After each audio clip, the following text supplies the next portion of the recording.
My name is Carly Bradley. I'm interviewing Juanita Syre at her home in Weiner, Arkansas. Today is December the 7th, 2007. What is your full name? Juanita Frances Lewis Syre. Were you named after anyone? Yes, I was named after my daddy's old girlfriend. Her name was Juanita, and so he liked the name so well, my mama let him do it. When were you born? Where? When? When? I was born on December the 2nd, 1935. Where were you born? Well, I was really born in a place called Burnt Hill, Arkansas. But on my birth certificate, the doctor put Lake City because that's where he was from. So I was born at home. Did you ever have a nickname? All my uncles and my brothers call me Sis. That was my nickname, and they still call me Sis. So even my uncles call me Sis, and my aunts call me Sis. So that was my nickname. Do you know where your ancestors were from? Well, yeah. On the Trotter side, they were from England, and that was my mother's side.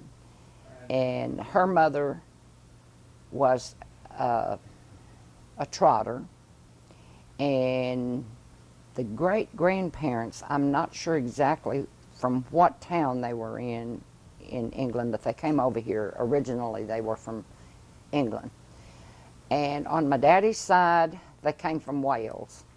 So the Lewis clan came from Wales, and they came through at Virginia, and then they migrated down to Kentucky, then they migrated to Alabama, then to Mississippi, and then to Arkansas.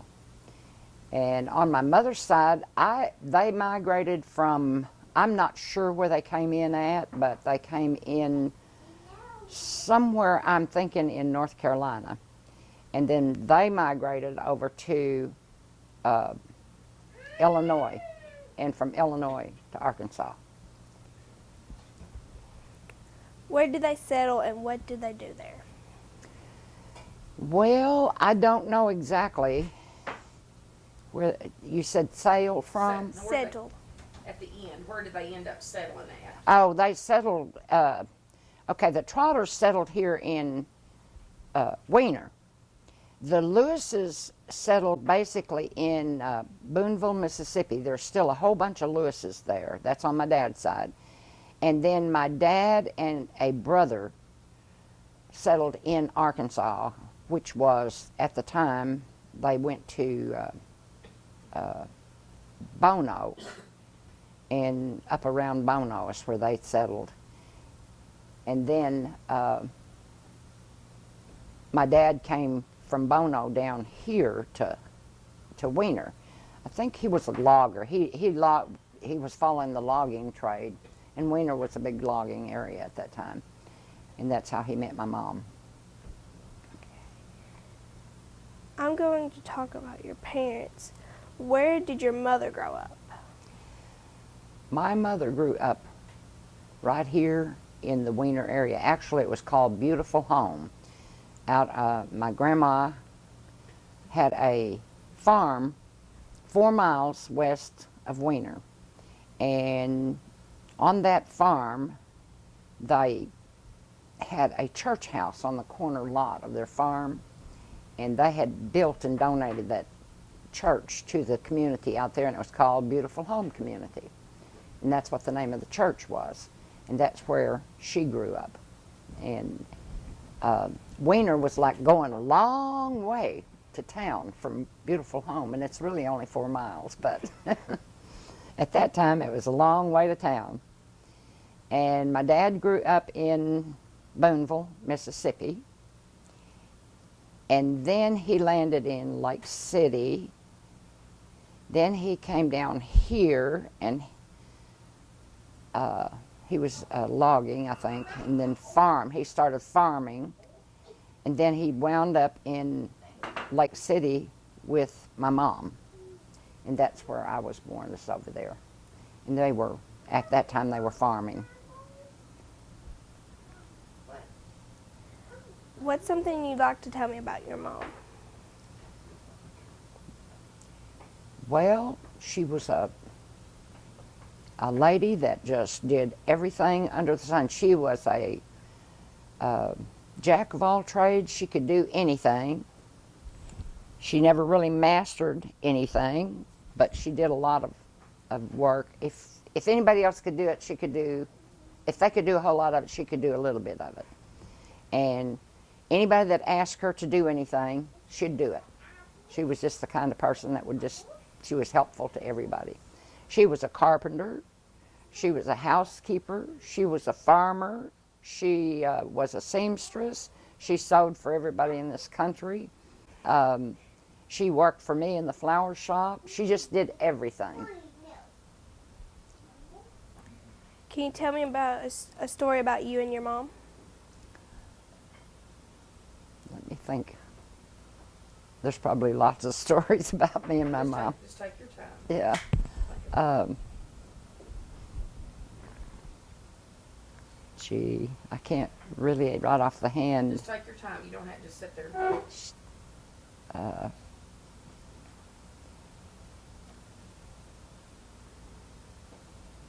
Maybe something from when you were younger, something she did that you just remember her doing that for you, or with you, or to you, or whatever. Just take your time and think. Boy, I just, we just did everything together. Oh, okay. I'll tell you one. When I was like 13 years old, we lived across down by Beautiful Home at that time, and my dad was farming. And we didn't have any money. We were poor. And so my mom said, if there was a coat in the Spiegel catalog that I wanted for school. And so she said, well, you have to pick cotton for it. It's the only way you can get it because I don't have the money for it. So, boy, I picked and I picked and I picked, and I never was a good cotton picker. I hated it. But I thought, I'm going to get me that coat. So I picked enough cotton that fall to pay for that coat. And so she said, okay, I'll order it for you. Well, when it came, it was an old gray, old woman's coat. And I was so disappointed. I was just like, but I wouldn't say anything. She said, well, your coat came. And she said, I'm going to give it to you for your birthday. So when she brought it out, I looked at it and I was like, oh, well, is that what you ordered? And she's like, no, I ordered the one you wanted, but this is what they sent. And I was like, oh, well, can we send it back? I didn't want to sound too disappointed. She said, no, I don't think we can. And I said, well, it's okay. And I was truly disappointed. And she said, she laughed and she said, in a little while, go look under my bed. She said, I think there's a box under that bed that I want you to bring out for me. So I go trudging in there and I pull the box out and bring it to her. And she said, well, open it. And I opened it, and it was the coat that I had wanted. And I was just thrilled to death. But that was the most disappointing thing I think I'd ever had happen to me. But she got a big laugh out of it. What's something you'd like me to know about your dad? He was also a person that could do anything. He farmed, he carpentered, he worked on the railroad. He was a lumberjack. He could do anything. He was a sailor. He joined the military when he was 17, and he was he went around the world. He said twice.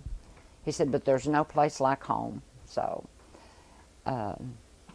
he was just a all-time hard-working person, and he worked really hard and supported the family and everything. He was a good person. Can you tell me a story about you and your dad? Well, let me think about this. I'm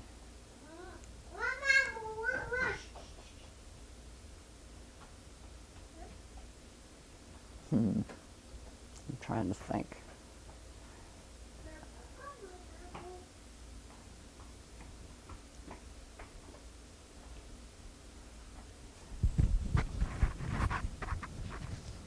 Let's see.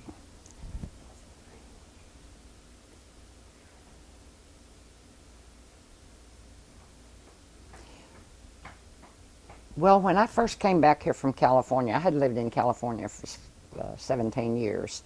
And when I first came back here from California, well, he lived in Waldenburg at that time, him and my mom. And he was carpentering on a house, which was the Schultz's house. And it had a really steep, pitched roof, and he had to put a roof on it. So I said, well, I'll go help you, because my mom had been helping him, and I thought, well, I'll let her stay home and I'll go do it. So I get up there, and I look at the roof, and I'm like, oh, do I climb that? And he's like, yeah, you have to nail boards across so you can get a toe hole. So I'm up there doing that, and he's like, you're not putting them on right. And I'm like, I know, but I can't put them on any other way because I'm afraid to turn loose. But anyway, he stands way down at the bottom, and he's telling me how to lay these shingles up there and everything. And I'm like, I'm almost afraid to draw back with my hammer, afraid that I will fall off the roof. But I finally get them on, and I get down, and he said, well, not a bad job for a city girl, because he always considered me a city girl for living in California. But that, and another time, he was putting a roof on my brother's house in Waldenburg, and he was sitting up there just talking away to himself. And somebody comes by and says, Mr. Lewis, who are you talking to? And he says, I'm talking to the best man I know. So he was talking to himself. But he had a real sense of humor. He had a fast comeback with anything you wanted to say to him. He had a comeback. So he had a good sense of humor. Do you know when your parents got married? They got married October the 23rd, 1934, I think. Yeah. And they got married in Lake City, Arkansas. How did they earn their living? Any way they could. They were poor people, and they just worked hard all the time. They worked at any kind of a job that came along, but basically he was either a carpenter or a farmer, and most of the time he was farming. That's how he made his living. What are some important things you learned from your parents? Everything I know I learned from them. Patience. If you want something, you have to work for it. If you work hard, you can attain anything. You can be a good person, or you can be a bad person. That depends on you and the decisions you make. They made us make our own decisions a lot. They made us be independent. And so, you know, we never had a fear of, if you moved somewhere, was you going to get a job, or were you going, because we were always told, you can find a job. It just depends on whether it's the kind you want or not. But if you're hungry enough, it doesn't matter what the job is, you'll do it. And so Daddy always said, you can scratch, you know what, with the chickens, or you can dig ditches for 50 cents a day and you can eat. So it was like, if you want to eat, you work. If you want to work, you can find a job. So we were never afraid of moving around. You know, we moved a lot because you could always find something to do. And just the patience of knowing, hey, if you want something, you have to work for it. It's not instantaneous. You have to work and plan for it. So I think that was probably the biggest lessons we learned. What were the names of your grandparents on your mother's side? My grandmother was Lou. Her maiden name was Trotter. Her married name was Treadwell. And she was married to a Simpson first, and then he died, and she married a Treadwell. And my grandfather's name was Daniel Simpson. And he was from somewhere up in the hills, and I never really knew where he was from. He was not a person that talked. And my second grandpa, John Treadwell, was a man that never talked. You didn't know anything about him. He stuck to his business. He farmed, and he took care of the animals and the farm, and he did not tell you anything. So we didn't know where he was from. So, and then when he died, well, they buried him at the Walker Cemetery, and that's all we ever knew about him. What did they do for a living? They were farmers. He farmed. My grandma had the land, I think they had like 160 acres. And that doesn't sound big today, but back then that was a big farm. And they made a good living off of it. And my uncles, my grandma's sons, there was 4 of them that lived on that farm and worked on that farm and made a living off of that farm. 4 of them, and my grandpa and my grandma. So all of them made a living off of that 160 acres. Now that sounds really hard to believe, but it's true. What was their house like? Well, when I was a kid, I'd look at that house of my grandma's and I thought, ugh, that is a huge house. It's set up on a hill, and I looked, it was just kind of like, I don't know if that was an Indian mound up there or not, but it was just kind of up off the roadway, you know, kind of had a long sidewalk going up to the house. And I always thought that was the biggest house. But whenever I grew up and came back here and I looked at that house and I thought, oh my goodness, is that really her house? It's so little. But when you're a kid, I guess you see things differently. But it really had only 2 bedrooms, a living room, and a kitchen. And no bathroom. It had a front porch all the way across the front of it. And my great-grandma used to sit on that front porch in a rocking chair, and she smoked a corncob pipe. And when I was a kid and walking home from school, I'd walk up that pathway, and I thought that was the biggest house ever. How many kids did they have? Ooh, 9. I think there was 9. There were, let's see. Yeah, she had, Mom had 7 brothers, and there was 2 girls. Let's see, Owen and Charlie and Lloyd.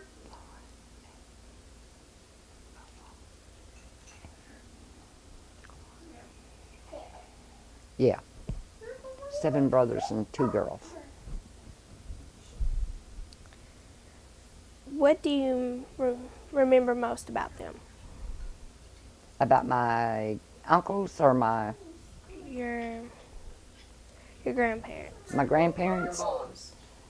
Is this a question about your moms? My mom's mom.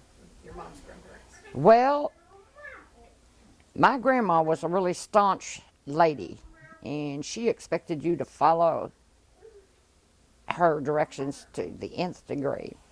And I will never forget one time when I was about 6 or 7 years old. My granny had put sweet potatoes in the oven, and the oven was a wood stove that you had to keep sticking wood in all the time to keep it going. And my great-grandma was sitting on the porch, and she loved sweet potatoes. And so my grandma come out, and my granny came out, and she said, "Now, Mom, I put sweet potatoes in the oven, and you stay out of them. And don't you get any, because they're for supper." So she went off to the field, and about an hour later, my great-grandma said, "Go get us a sweet potato out of the oven." And I said, "Granny told us not to." And she said, "No, she didn't tell you not to. She told me not to. I give you permission to go get us a sweet potato." So we went in there, me and my great-grandma went in there and opened the oven door. And she had on an apron, so she had me pick up those sweet potatoes and put them in her apron. And we went outside and let them cool a little bit, sitting on the porch, and we ate our sweet potatoes.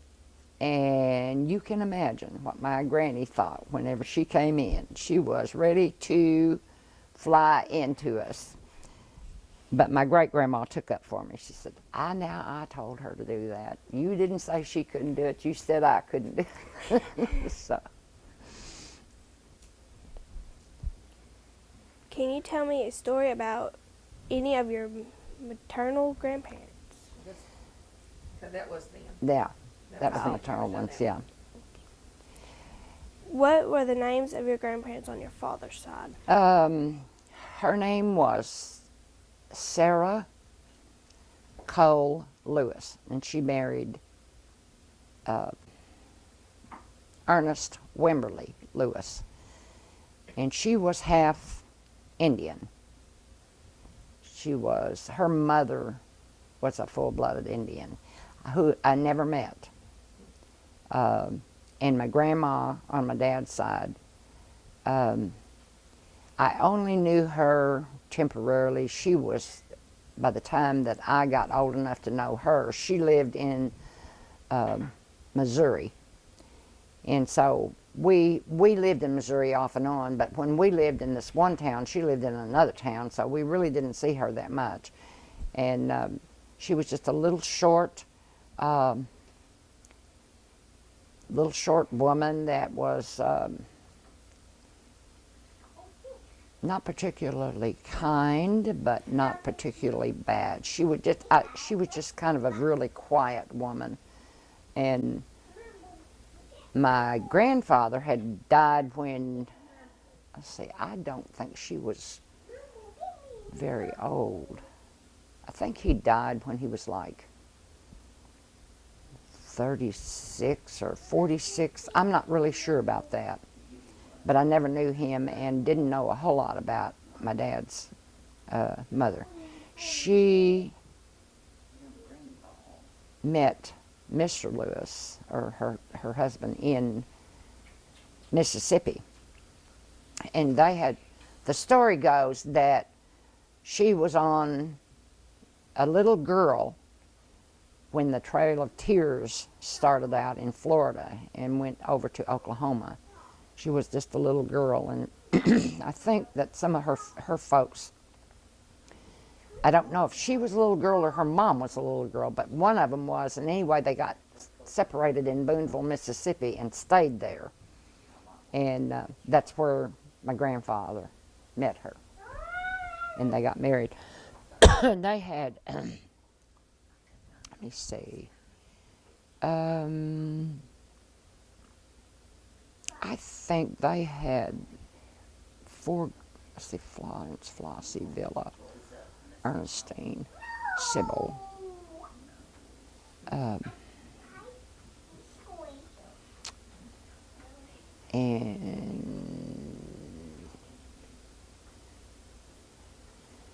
I think there was 8 of them. There was 8, yeah, there was 5 boys, no, 6 girls and 2 boys. No, that's not right, because there was 3 boys, so there was 9 of them. What was their house like? They never had a house that I can remember. I didn't know them. My grandma lived with my Aunt Ernestine all of her life that I knew of, because her husband had died, and she just lived with the kids then after that, and they moved different places, sometimes in Missouri and sometimes other. So I really didn't know them that much. What did they do for a living? Well, they were farmers. I understand that he farmed in Boonville before he died. But now and I don't know if he was a landowner or not. I just think he worked for somebody else on a farm. What do you most remember about them? I mostly remember that my grandma was just a little short. She looked like an Indian. She was just a little short, tiny, structured woman. And she was so highly religious, she became a fanatic with it. And in her later years, they said she lost her mind over it. And that's but the only thing she would talk about would be religion, religion, religion. She didn't have much conversation other than that. That's the only thing I really remember about her.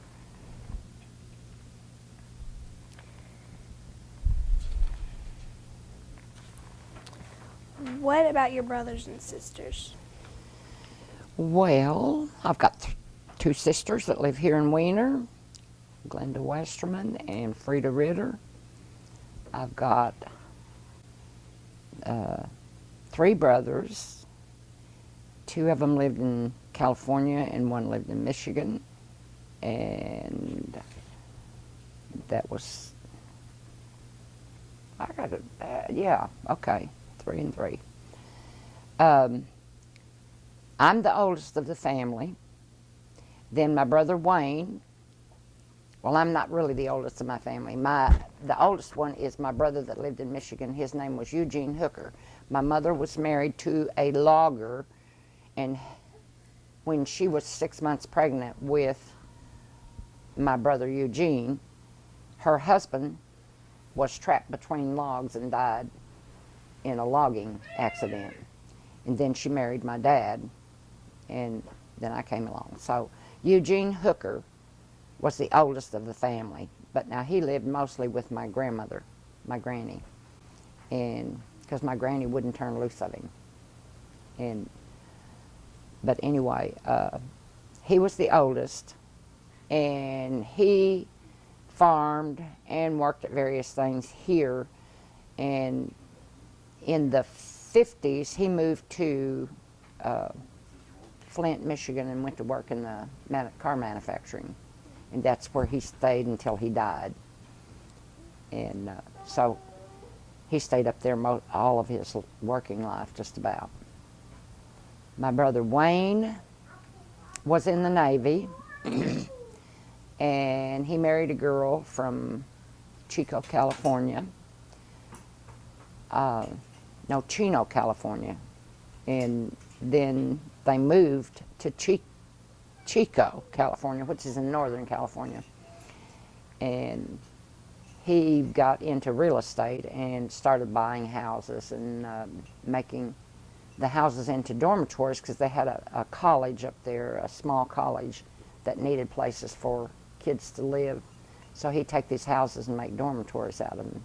And today he's still in real estate. My brother Roger was in the Marines, and he got him a degree in engineering, electronic engineering. And he lives in Chico, California, works for a hospital there, and takes care of all their computer systems and their equipment and stuff. Then me, I went everywhere, did everything. I was a waitress. I was also a medical assistant, worked for doctors for years.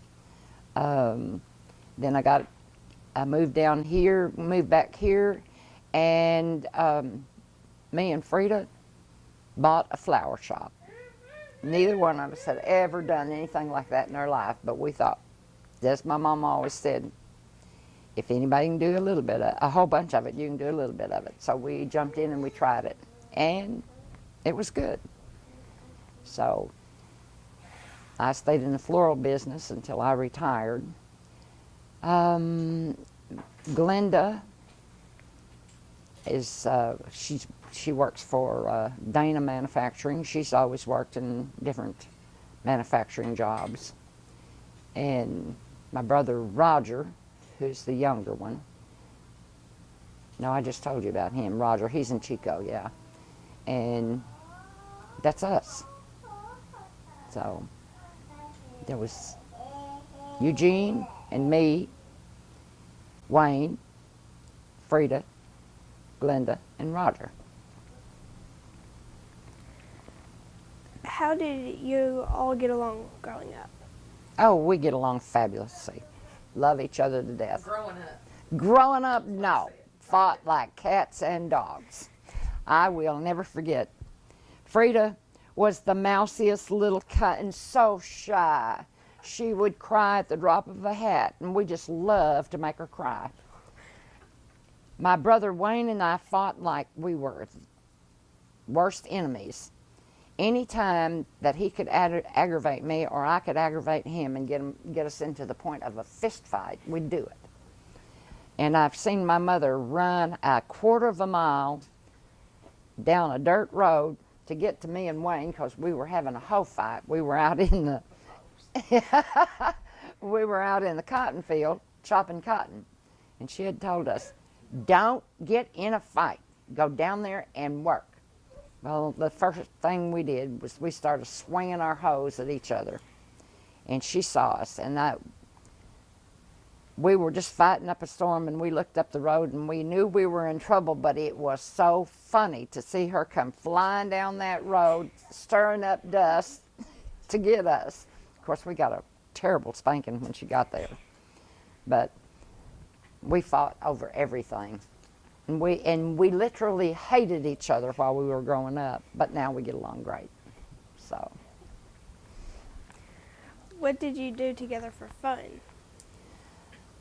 Well, we made up games and did stuff. I can remember stomping tin cans on our feet and acting like they were high heels. You'd stomp them with your heel and they'd bend up around your shoe. And then you could go clunk, clunk, clunk, clunk, clunk, clunk, clunk. And Daddy had barrels, and so there were barrel loops, hoops, and you could take one of these tin cans and bend it, smash it out with a hammer flat, and then tack it to a wooden strip, and then bend the edges up, and you could put that hoop in it and roll it around all over the yard and see who could stay up. So everybody had one of them, or a flat. What was that? Slingshot. We used to have contests with slingshots to see who could shoot the best with those. So we didn't have toys to play with. We made our own. What's the most trouble you ever got into? The most what? Trouble? As a child. Ooh, one time when I was about 9 years old, we lived in Missouri at that time, and my dad had built a house, and he had put a big steep roof on it, and so up above the ceiling was a lot of space, attic space. So this was the first Christmas that my mom had the money to go buy us stuff, and we knew it. So she had gone Christmas shopping and bought us Christmas presents, and she hid them up in that attic. And to get to them, you had to climb up on top of a ice box or a refrigerator, and then push the door open and go up in there. Well, she hid those toys and stuff up there because she thought sure there would be no way we could get up there. Well, I was the snoopiest little thing you ever knew. So I said, well, I'm going to see if I can get up there. We looked all over the house and couldn't find these toys. So I said, that's the only place I know that she could have put them because we've looked everywhere else. So I got a chair, and my brother Wayne got up in the chair and boosted me up to the top of the refrigerator so that I could push that door open and get up there. And I knew everything we were all getting for Christmas. I'd bring them out and show them one at a time. This must be for you. This must be for me. Because we didn't wrap gifts back then. Everything was set under the tree, open, with your name on it. So we knew everything that we were going to get for Christmas that year. And we thought we were so smart, because I put that lid back down and we got back down. Never knew that my mom knew that we were there. And how she knew it, I still don't know. But come Christmas time, there was nothing under the Christmas tree. And we got up that morning, boy, we were so excited. And I said, well, so I gave myself away. See, I said, well, where's our toys? She said, what toys? And I said, well, are we not going to get any toys for Christmas? She said, well, no, what would make you think you were going to get toys for Christmas? Of course, I said, well, you bought some for us. And she said, how do you know? So she made me confess to the fact that I had gotten up there and found those toys. Then, of course, she let us have them, but she surprised us, too.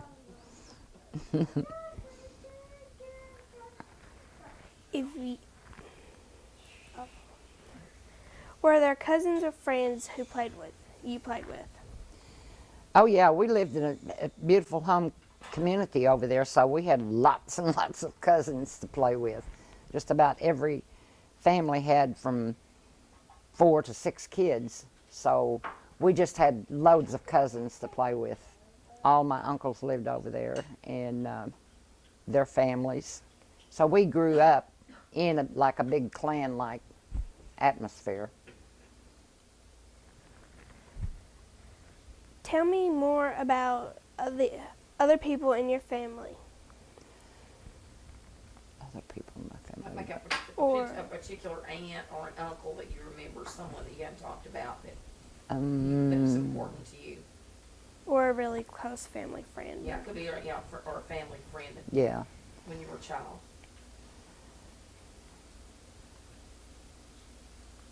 Well, I had an uncle that he always called me sis, and he liked me because he always wanted a girl, and he had 2 boys. So he didn't never have any girls. So he always would take me and do things with me, and his name was Uncle Claudy. And if his sons got to do anything, then he would always include me. And so he was kind of like a favorite uncle. But in later years, he became an alcoholic. But he still liked me, and I still liked him, so we got along good. Were there some of your relatives or family friends that people thought were strange or eccentric? Not that I know of, because we were all kind of mouthy and normal. The only eccentric one was my Grandpa John Treadwell. He just didn't talk. He just didn't ever say anything. So we never really knew a lot about him. So he was a very, I don't say that he was strange, but he just didn't talk. He just wouldn't tell you anything about himself. But if he ever said to you, don't do something, and you did it, you were in serious trouble. What did the house you lived in as a child look like? Well, I can remember one house that we lived in no, it was in Caraway, wasn't it? No, it was Lake City. No, it wasn't. It was Caraway. And I was young.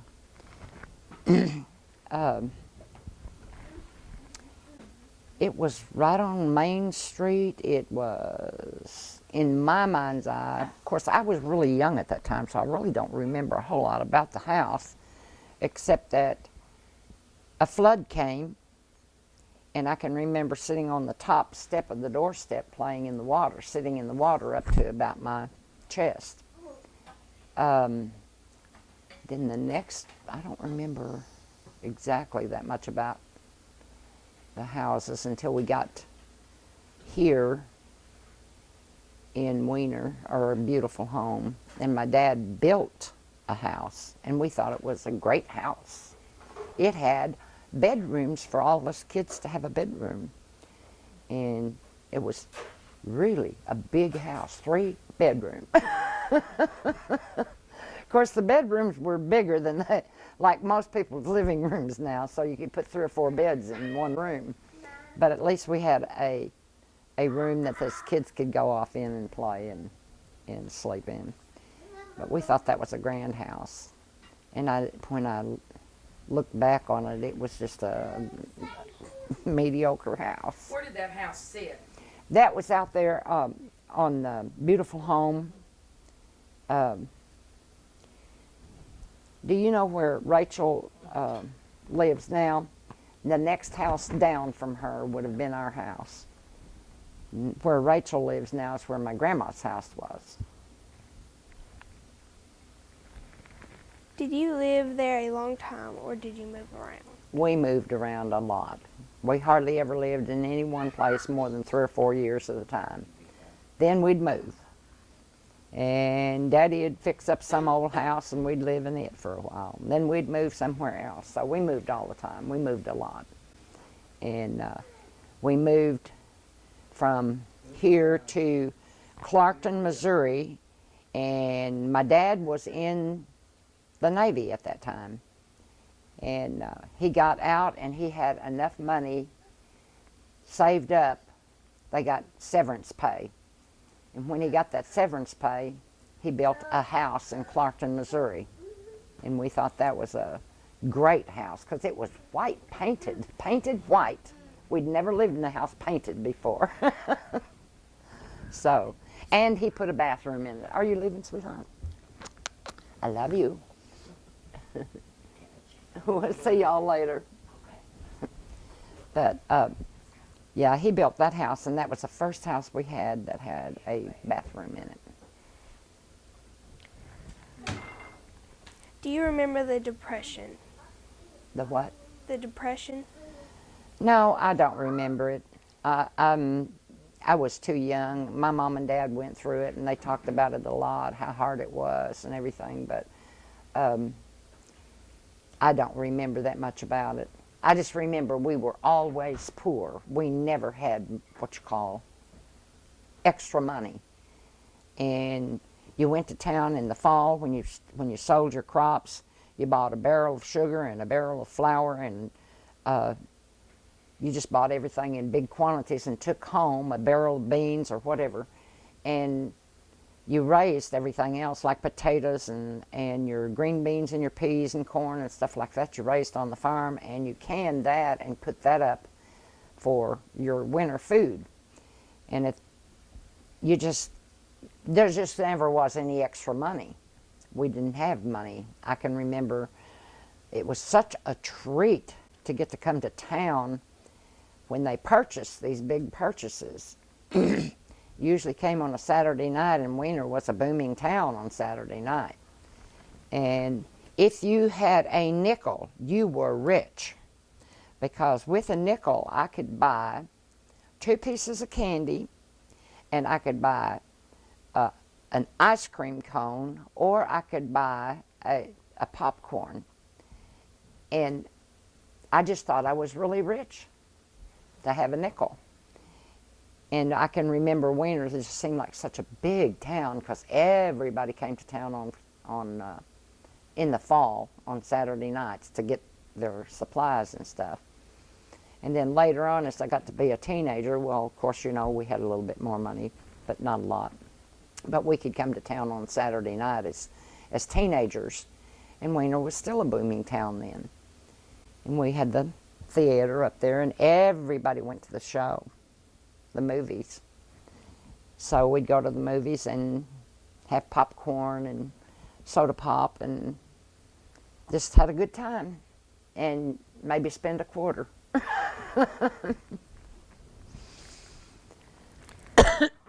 What was your neighborhood like? it was just a big,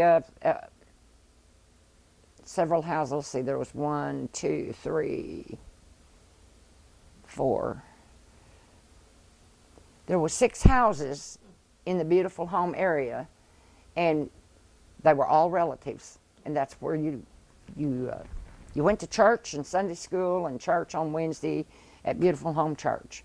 That was your biggest point of get together and entertainment, was when you went to church. So that everybody looked forward to going to church, because you got to see everybody and you got to run around and play a little bit after church. And we'd have big picnics, family picnics, where everybody brought something to church, and you'd spread the quilts out on the ground and put your food items out there, and after church everybody ate. So it was a big family get together just about every Sunday. Do you remember going shopping with your mother as a child? Yes, ma'am, I do. Used to go to Jonesboro when I was I was probably 10, 11, something like that. And every Easter we would go to Jonesboro, and we made the trip specifically to go to Shaneberg's to look at dresses, which I never got to buy, but my mom would look at those and she'd say, now pick out the one that you like the most. And I'd pick out the one I liked the most. And she'd say, okay. So she would go back home and she would make that dress for me. She was an excellent seamstress.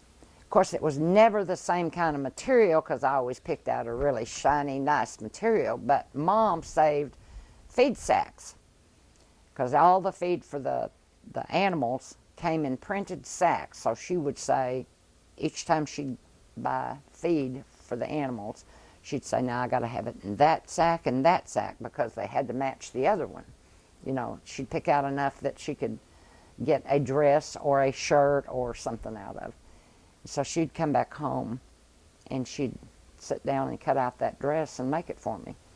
So consequently, kids at school thought I had all kinds of clothes, which I did. A lot of them were hand-me-downs that she had redone, but she'd take some of my grandma's old clothes and cut them up, make me stuff out of it. That's what she did for all of us kids. So they thought we had, because we got to wear different kinds of dresses or skirts or top to school, where most of the kids at school they had 3 sets of clothes and that's all they ever had. Well, we had more because Mom made us more clothes out of other people's stuff that they'd cast off. What were the stores like? What was the school like? The stores. In Wiener. What do you remember about the stores in Wiener? No, we didn't have a store out there. The stores in Wiener? Yeah, what do you remember about those on Saturday night? What was Oh my goodness. There was a furniture store that the Dudleys had. There was the theater. There was a drugstore. We had a drugstore, pharmacy with the drugstore had a soda fountain in it. So a lot of the kids would go in there and sit and talk. We never could buy anything. If we bought, sometimes we would buy a root beer, and then we'd ask for 3 or 4 straws so we could all drink out of it at the same time. Then we had the theater. There was a dry cleaners, a restaurant. There was 1, 2, 3, 4 grocery stores in town. There was a dry goods store, which sold material and dresses and shirts and pants and just all kinds of stuff, you know, like a department store. Do you remember the names of some of those stores, like who owned them? Dudley's owned the furniture store. The drugstore, who owned that drugstore? Jim, where'd he go? I don't remember, but Charlotte Scott worked in that drugstore. Her name was Charlotte Roth at the time. I am thinking that that was owned by Roy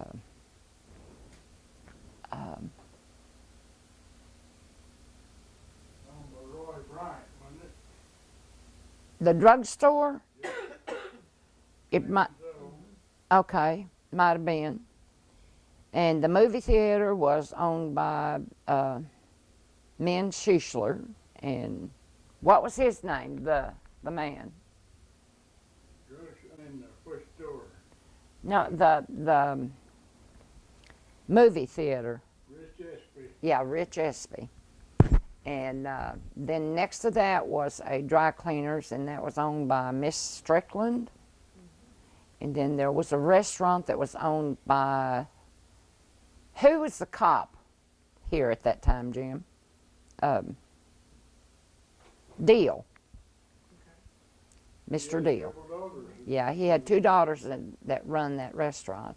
Then there was a dress shop where Peggy and Arthur have their little shop up here uptown.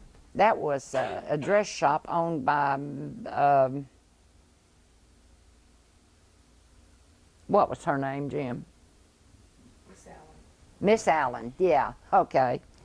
And then there was Buster Fryman's service station. And across the street was the barber shop, and that was owned by Elmer Cooper. And then Mary Lynn had a grocery store next to that. And I eventually wound up owning that grocery store. Then next to that one was Wilbur Bornhoff's grocery store. And then across town there was D. Goods owned the dry goods store. And Fowler's had a grocery store, but it wasn't where it's at now. Freeman's owned the grocery. And Freeman's owned a grocery store. And then there was a restaurant owned by the Fords between the bank and the dry goods store. O.A. Ford owned that. Then there was the bank, and then I don't remember what was next to the bank at that time. But where Frank's Tire and Appliance was a grocery store. And I think that's the one the Fowlers had. What kinds of things would you and your mother usually buy? Well, we never went shopping very much. We actually never did shop together that I can remember because, except for the Easter thing when we went to Jonesboro and I'd pick out the dress I wanted and she'd come home and make it. That was about the only time we ever went shopping. Other than that, when we came to town, we came in a wagon with a team of horses when I was a kid, and us kids would just scatter because we had all kinds of friends and just went to poke around to see what we could see, and mostly to look to see if anybody lost any money we could find. And Mom and Dad would go and buy their supplies, and then we'd get back in the wagon and go home. Did you get to buy anything? Not very often. Like I said, we might get a nickel to spend, and of course we made that go as far as it could go. We were very frugal with that nickel. You'd buy 3 pieces of 1-cent candy, and they were big pieces of candy at that time. They cost you $0.25 now. But we'd buy 3 pieces of candy, and then we'd have 2 cents left, and we'd haggle around, and we might all put our money together and go buy 1 soda pop, and all of us drink out of it, or, you know, just however we could get the most out of the extra 2 cents we had left. Can you remember any stories your older family members used to tell? Oh my. My dad was a great storyteller, but he just told about everything. And probably the funniest one I ever heard him tell was about trying to roller skate. Said he was in the Navy and they got shore leave in Atlantic City. And this guy said, well, let's just go down to the skating rink.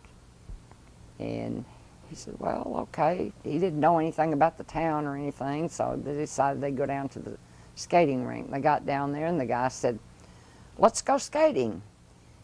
And Daddy said he hated to tell him he didn't know how to skate. So he said, well, I don't know if I really want to or not. He said, oh, yeah, come on. So they got some shoes, and said this guy sat down there, and he put them shoes on, just laced them up, and just sailed out across the floor. He said, that looks easy, so maybe I can do that.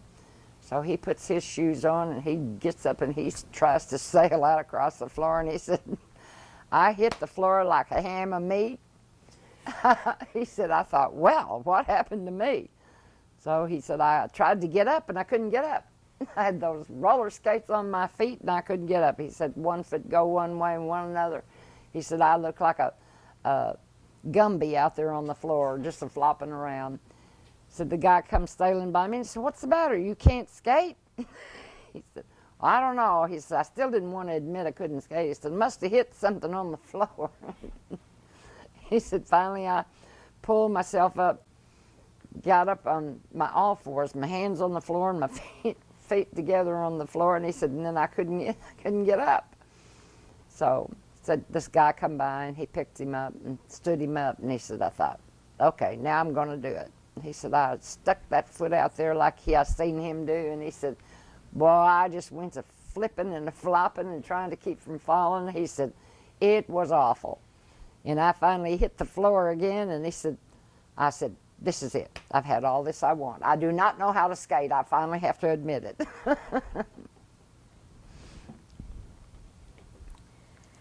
Tell me about the first funeral you remember attending. The first one? Funeral. First funeral I ever went to was my great-grandma's. And they didn't have funeral homes back then. She died out at Beautiful Home. And she was 90, I think she was 91. But anyway, when she died, they cleared everything off of the kitchen table, because my granny's table was a long slab wood table, and it had benches on each side where you sat. They cleaned everything off the table, put a sheet over it, laid my great-grandma on there, and then they took ropes and tied her down to the table. And I was like, why are they doing that? She's not going to roll off because she's dead, you know. But the reason they did that is because after you die, your muscles start to contract and they'll move.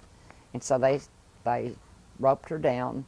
And I remember looking at her and thinking, I don't know if I want them to tie me down like that or not.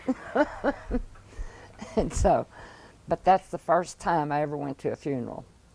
And or the first time I ever seen a dead body. But they left her there overnight, and the next day they buried her. Because you had to do it in a hurry. They got to thinking, but they had what they called a wake.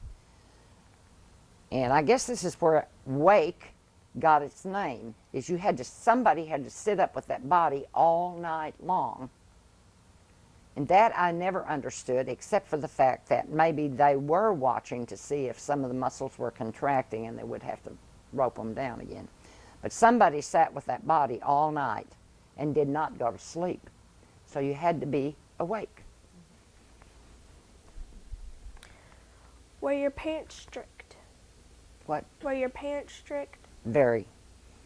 Yep. My daddy, if he said, I promise you a whipping, you're going to get one. You could bank on it. You'd get one. He never did spank us in front of people much, but I'll never forget one time we begged and begged and begged him to let us go to a movie. And he said, no. He said, I don't have the money, and besides, you kids won't behave, because me and Wayne fought like cats and dogs. Well, me and Wayne promised if you'd take us to the movie, promised that we would be good. So finally he said, well, I have to go down here and see Uncle Uncle Claudia. Well, I know what he did. He went down there and borrowed the money from Uncle Claudia to get us to the movie. So he took us to the movie, and he told us on the way, he said, now, if any one of you get up or say anything during the movie, you will get a spanking when we get home. So, of course, I was a snot. I was a real snot. You just didn't challenge me with something like that because I was going to do it. We got in the movie, sat down, movie started. First thing, I said, I got to go to the bathroom. He never said a word. He said, okay. So I went to the bathroom, of course. I didn't have to go to the bathroom, but I was just getting up, running around. So I got back and sat down. He never said a word. Finally, I said, well, I need a drink of water. So I got up and went out again. None of the other kids did this. I was the only one that did it. He never said a word. He just moved his legs aside, let me go. When the movie was over, of course, all I was thinking about is where could I go and who could I talk to and get, just around and around. On the way home, as we got in the car, he said, well, I promised you a spanking if you got up and talked, or if you got up or you talked. And what did you do? And I knew, ooh, yes, I was going to get it. So I pretended to go to sleep on the way home. That was fun. He picked me up out of the car, put me in bed, never said a word, and I thought, boy, I got it made. Next morning, he never said a word. Got up, got breakfast, got dressed for school. Just as I seen the school bus coming down the road, I seen him coming in the house with a switch. So he said, I promised you a whipping, and you're going to get it. But you know where I got it? Not in the house. Out there in front of the whole bus full of kids. Oh, I had to get on that bus crying and squalling, and everybody, what did he give you a whipping for? But I learned real fast that you don't go against him. He had ways. He'd get you. What were some of your household rules? Household rules? I don't really think we had any household rules except if you made a mess, you cleaned it up. The girls had to do the dishes after each meal, and the boys had to do the cleaning out of the stalls outside. And when it came to feed time, all of us fed because we had cows and chickens and pigs and horses. So all of us took part in that, and we all did work around the house. But mainly the girls did the inside work. And it was just, if you made a mess, you cleaned it up, or you had certain rules about who got dressed first. The little ones got dressed first in the mornings, and the bigger ones helped them. So wasn't really a lot of rules around the house. Did you have chores? No, we didn't have toys. Chores. Chores? Oh, yes. My chore was every day I came home, I had to, when I come home from school, the dinner dishes, which we call lunch today, was left. My mama would make me do the dishes. My sister Frida would help me. I would wash, she would dry. And then there was supper to cook at night. So I had to peel potatoes and help get supper and then do the supper dishes. So those were my chores basically. And I'd rather do those because as I got older, it was either do the housework or work in the field. And if you didn't do the housework, you had to go to the field. So I'd rather do the housework as go in the field. So I kept the house as dusted, swept, mopped, cleaned, just all the different types of housework. Did the meals, kept the dishes done, the laundry done.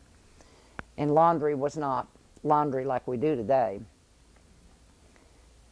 we had a wash pot out in the backyard, and it was setting up on bricks, and you put wood under it and filled that thing up with water that you pumped out of a pump, and you would put the wood under this pot, set it on fire, and get this water boiling in this big pot. And it was a big wash pot. It probably held,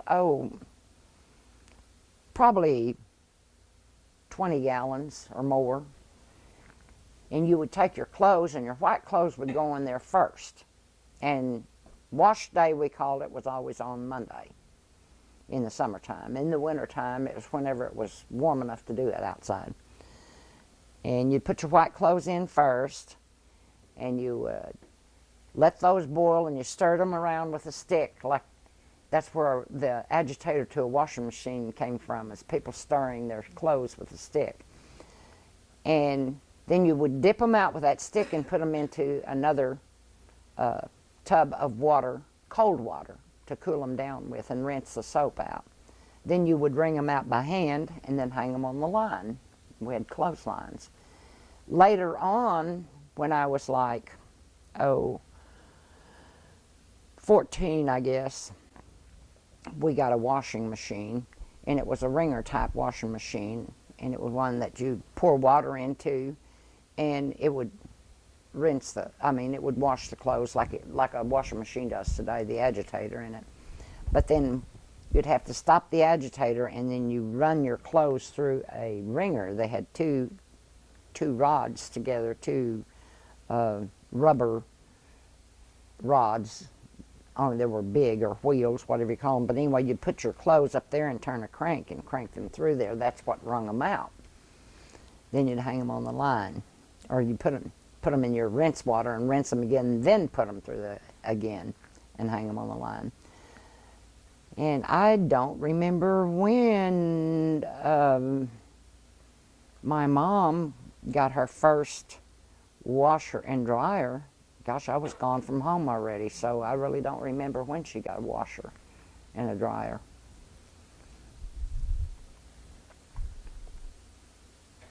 What did your family do together to have fun together?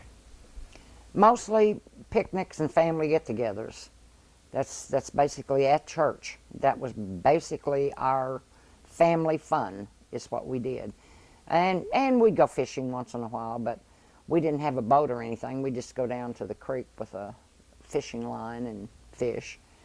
But mostly picnics and church events is what we did. Did you ever have any family pets? Oh my, yes. We always had dogs around. We had one we called Old Nig, and you may not want to put that in there. But this dog was so attached to my brother Wayne. He was just a little black dog. And my brother Wayne was about 3 or 4 years old, and he was wanting Daddy to carry him. Daddy had gone up to my granny's, and he had a sack of feed on one shoulder and a bucket of something else in the other hand. And of course, me and Wayne was dragging along there, and Wayne was a-crying, carry me, carry me, carry me. And he kept saying, I can't carry you, I got both hands full. Well, he kept on and on and on until finally Daddy handed me the bucket. This is a bucket of lard, is what it was. He said, can you carry this, sis? And I said, yeah. So he bent down to pick up Wayne, and that dog thought my dad was going to hit him. So he jumped right in the middle of my dad's back, and he started growling and tore his shirt. Daddy dropped the sack of feed. It burst open. So he was really mad. But that dog was really protective of him. And I think every family had hunting dogs, that they would take hunting, because squirrel dogs especially, or a rabbit dog. And coon dogs, yeah. They went hunting. That's how you got a lot of your meat, was wild meat that was killed by the man of the house. And he always had a dog to tree things with. Was there a special pet that was yours when you were young? No, I never had a special pet. We didn't have anything like pets. Actually, the dogs were used. They were like the rest of the cattle and stuff in the farm. They were all useful. You know, they were there for a purpose. So as far as having a specific pet, no, we didn't. But now I did have one later on in life. I had a pet crow. I did. But this was after I was married and had my 3 boys. This crow was a baby. This is when I lived in California. The tree that this crow's nest was in was blocking the electric lines in front of our house. And so the electric company came and cut the tree down. Well, when the tree fell, there was a nest of 2 little baby crows in it. And so, of course, the mama didn't come back to get them. So I took them, the 2 baby crows, and put them in a cage, and I fed them. And they loved hamburger meat. They loved hamburger meat. One of the crows died. The other one stayed with us. And this crow was so pesky. He was just amazing. But I kept him in the house, and I would stake him out with a string around his foot and put him out in the yard so he could fly around a little bit for exercise. So he learned to stay right there in our yard. And later on, I could turn him loose out in the yard, and he would stay there. Now, he'd fly up and fly around and come back. And when he was ready to come in the house, he'd peck on the door. Peck, peck, peck, peck, peck, and I would let him in. Well, I got to missing things, and I thought, well, I accused my boys of taking my jewelry because I'd look and it'd be gone, and I knew I didn't have any jewelry to speak of except cheap stuff, but it was shiny anyway. And I'd lay it on the dresser at night. The next morning it would be gone. And this crow, now believe it or not, this crow was housebroke. He never went to the bathroom in my house. If he had to go, he'd go to the cage. But he had full run of the house. And so I'd get up in the morning and that jewelry would be gone. Or, you know, sometimes during the daytime I would miss something. And I got to saying to the boys, now look, there's been nobody else here, and I know one of you had to take that necklace, or you had to take that bracelet, or that whatever you know it was, because there's been nobody else here. Well, this went on for about 6 months, and one day somebody said that they needed to borrow a blanket. And I said, oh, I've got one you can borrow. So I got me a stool, and I got up in a cabinet over the closet. The clothes closet had a storage space over the top of it. Well, that door up there would not shut. The house was old, and so it left a crack, about 3 or 4 inch crack. The door wouldn't shut. So I got up there to get that blanket, and when I did, I pulled down all kinds of stuff. Tin can lids, ribbons, pieces of string, my jewelry, just everything shiny that this thing. So the crow picked it up and took it up there. That's where they stored it. And then later on I read that that's what they love to do. Anything shiny they would pick up and take to their nests. Well, I kept this crow for 3 years, I guess. And one day, and this place where I lived at that particular time had a horse stall out the back, and you fed the horses water in those big 5-gallon buckets, and each stall had one of those in it.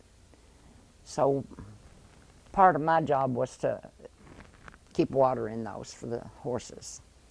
And one day I went off and I come back, and we call this bird Tony. And another odd thing about this Tony was, out on that horse stall, it would be covered with crows. And this one crow up there just yippity yip yip yip yip yip, you know how they just make all kinds of chirping sounds, and the rest of them be sitting there just like they were listening to a speaker. Well, come to find out, this was Tony that was up there doing that. And so I would go out, and if I wanted him to come in because I was going to leave or something, I'd just holler, Tony, Tony, come on. And that bird would just fly right off the top of that end to my hand. And you never heard the like of squawking in your life as those birds on that barn did when he'd come down there and light on my hand.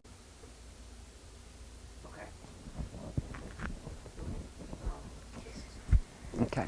This is Carly Bradley. I'm interviewing Juanita Syre at her home in Weiner, Arkansas. The date is December the 7th, 2007. Okay, you want me to finish? Okay.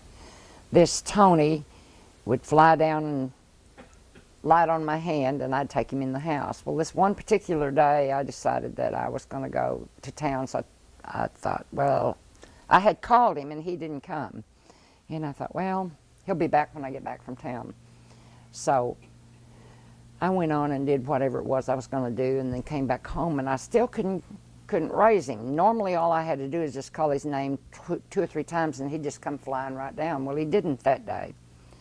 And so I thought, well, he must have decided to fly away. And I went out to water the horses. And the first bucket I looked in, there was Tony. He had gotten down in that bucket of water, and there was just enough water in it for him to drown, but he couldn't flap his wings to get out of. But that was my pet. So. What medicine or remedies do you remember as a child? Ugh. Castor oil. Ugh. Castor oil was given to you for everything. You did not want to be sick because you did not want to take castor oil. And my granny was the biggest castor oil fan you ever seen. That and black broth tea. Ooh! That's what she called it. It was nasty.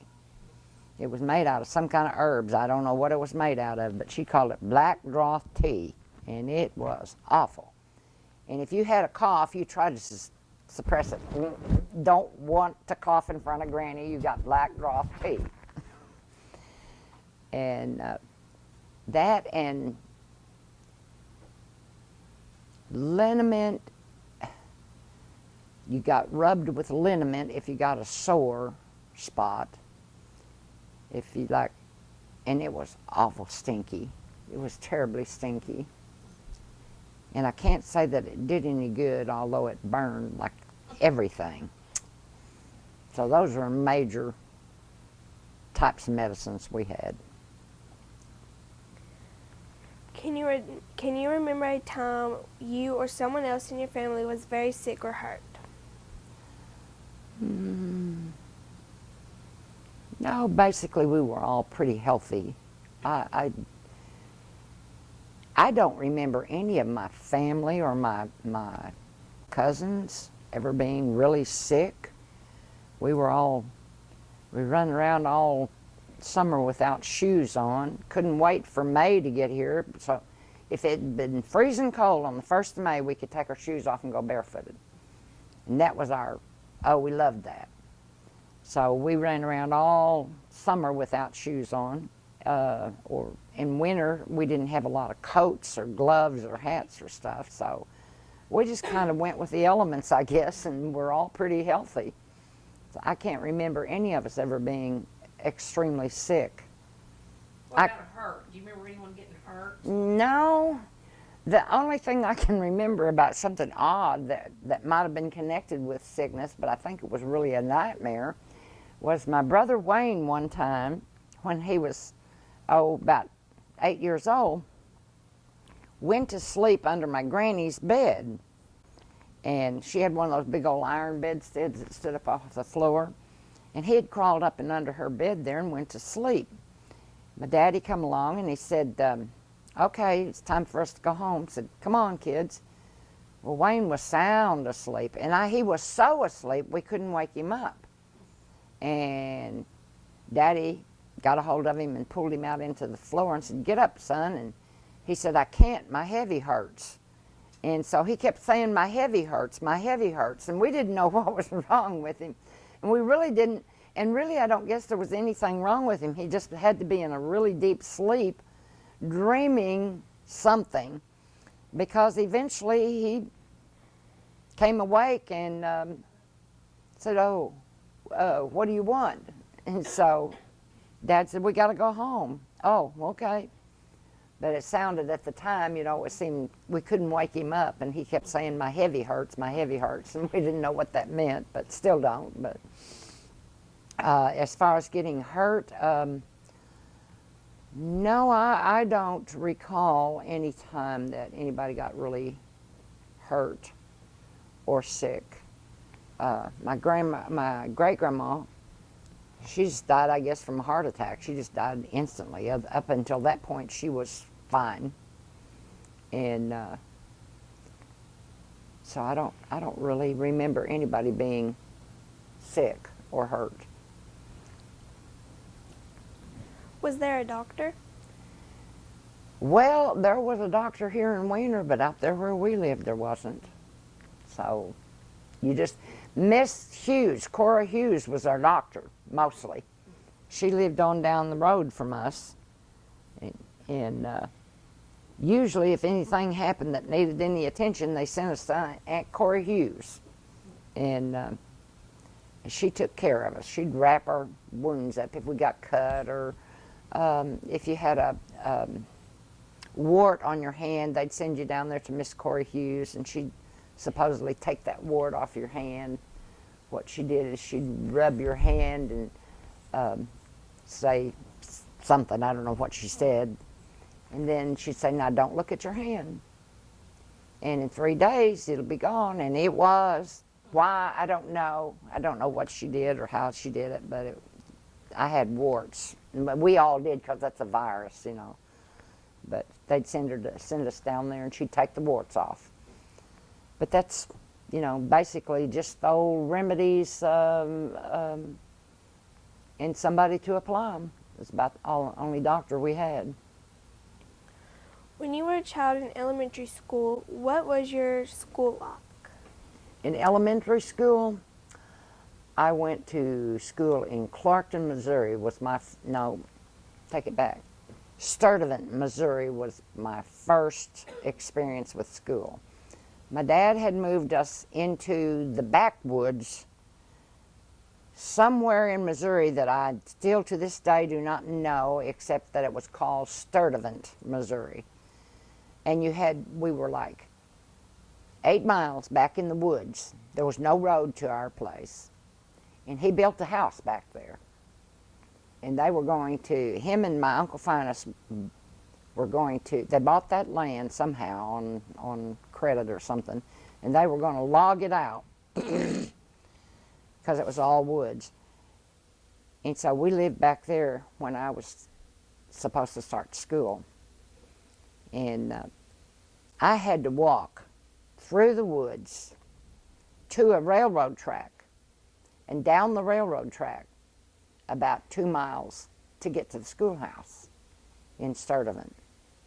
I hated that place.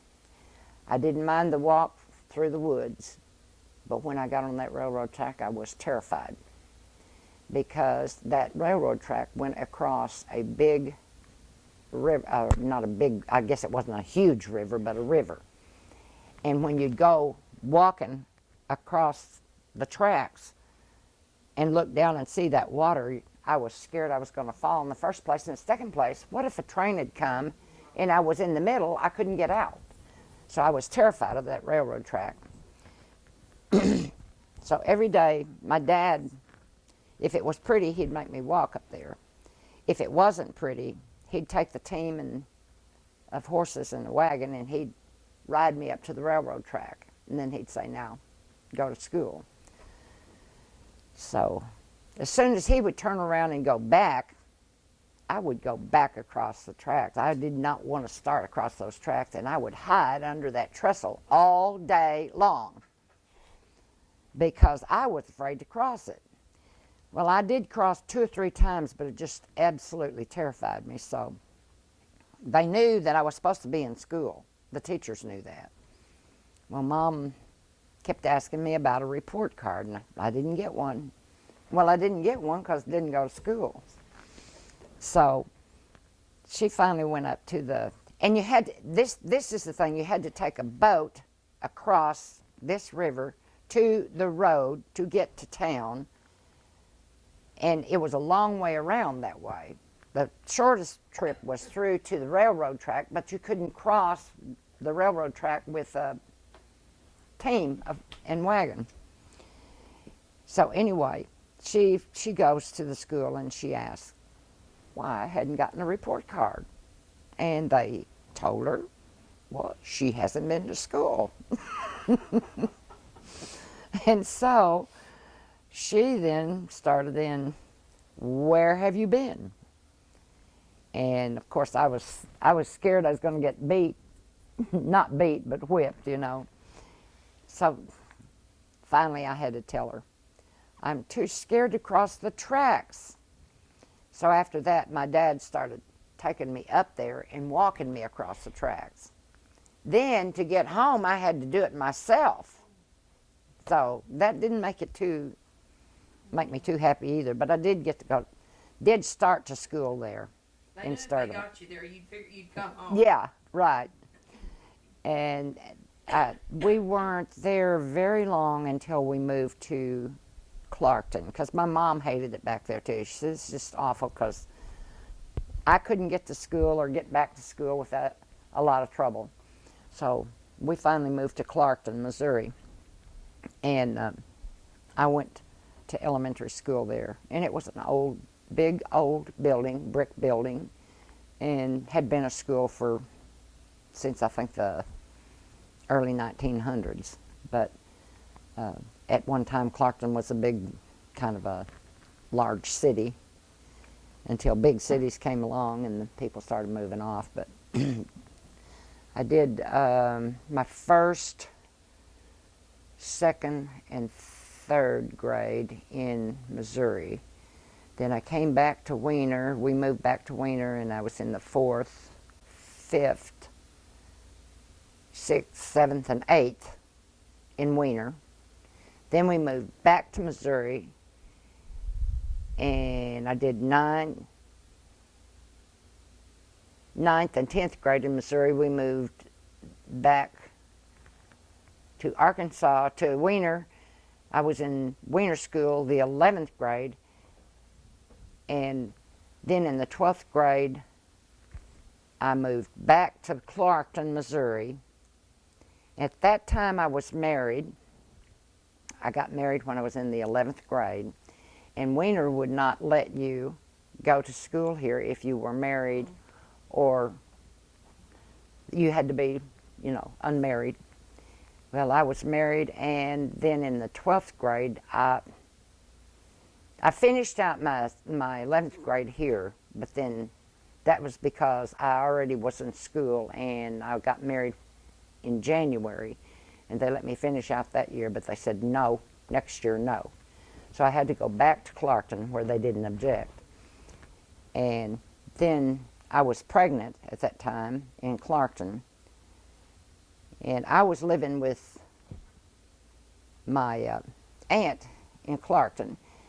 And Webster, that's who I was married to, was living in a Quonset hut at the University of Oklahoma and Stillwater. So we were apart, but we'd been married for over a year. And the funny thing was, in Clarkton, you could go to school if you were married, but if you were pregnant, you could not. So I had to hide my pregnancy. So my whole life has been a lot of hiding, So my mother made me a bunch of dresses with empire waistline, and so I wore those to school. And then whenever I got bigger and bigger, I started wearing muumuu type things to school. And of course, the girls and everybody there would say, "Oh, you're getting so fat." And I'm like, "Yeah, I love to eat, Well, I graduated in May and had my oldest son, Steve, in July, actually, July 31st. But that was what I went to school, how my school years went.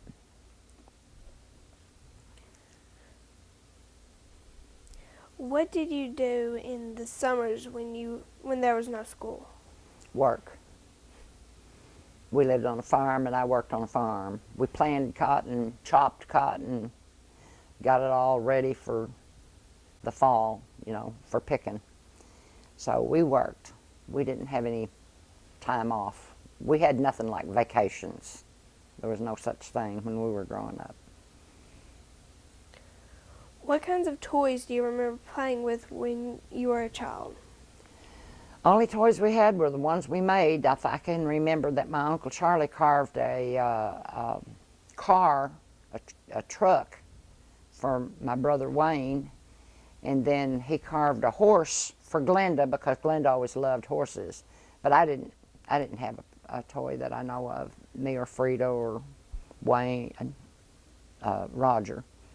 We were just kids, and we made our own toys, like the barrel hoops, and we'd make kites and things like that. So you had to make your own toys. You didn't have really toys to play with.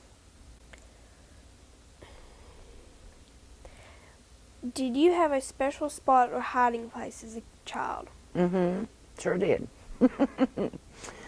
Granny had a huge weeping willow tree that in the summertime, when it was hot, that was the nicest tree because you could crawl in under that tree. The weeping willows went all the way to the ground.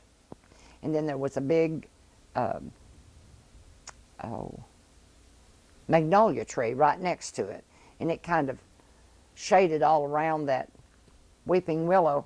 Well, you could crawl under those willows that were hanging down, and there would be a little spot in there where you could just sit. So that became our hiding place. That and under the big old magnolia tree. There was a big spot because it had limbs that went, it must have been 100 years old or more. Its limbs were extensive. And we could get under there and hide too. So those were our hiding places. Tell me about the oldest person you can remember knowing when you were a child. My great-grandma was the oldest one I knew of. And she was like in her late 80s when I was growing up, and I think she was 90 or 91 when she finally died. But she was the oldest person I knew. Do you remember hearing any stories about Joe Bruner? Joe Bruner? I heard he was a mean, mean man, that he beat his kids, tied them to a tree and beat them. I heard that one of them died, I think, from some such treatment. And I think there's a Bruner cemetery out there. But this is just something that I've heard since I grew up. I didn't hear it when I was young. I just heard about it when I grew up. And tell me about a friend you had when you were a child that you really liked. friend. Well, our friends were our relatives, our cousins, basically. And I guess the one that I liked the most was my cousin Norma Jean. She just lived down the way from me. She was an only child, and so she always wished she had brothers and sisters, so I spent a lot of time with her. And of course, she just lived down the road from me, because we all lived together right there in that one little community, beautiful home. But she was, I guess, my favorite.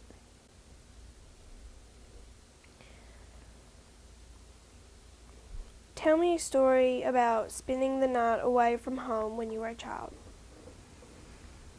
Well, the only night that I can remember spending away from home when I was a child was with Norma Jean, who lived right down the road from us. But because basically, most people that we knew had a house full of kids and didn't want any extras. And so you just didn't spend the night with anybody and everybody. And the only time that you spent a night with other relatives was if something was going on, that somebody was sick and had to be taken somewhere to be doctored, or if somebody was gone off hunting and wasn't home or something like that. But we didn't spend any time away from home when I was kids, because we were just all like one big old family right there. And I did stay with Norma Jean quite often, but other than that, I don't really remember until I got into high school.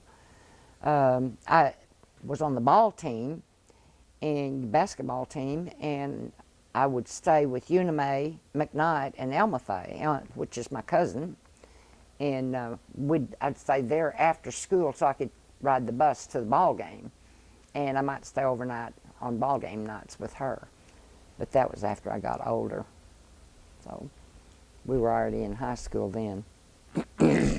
How did your family celebrate Thanksgiving? Everybody gets together. We still do. What did you do when you were young? When we were young, everybody got together. Every holiday, every Sunday, every holiday, we were all together.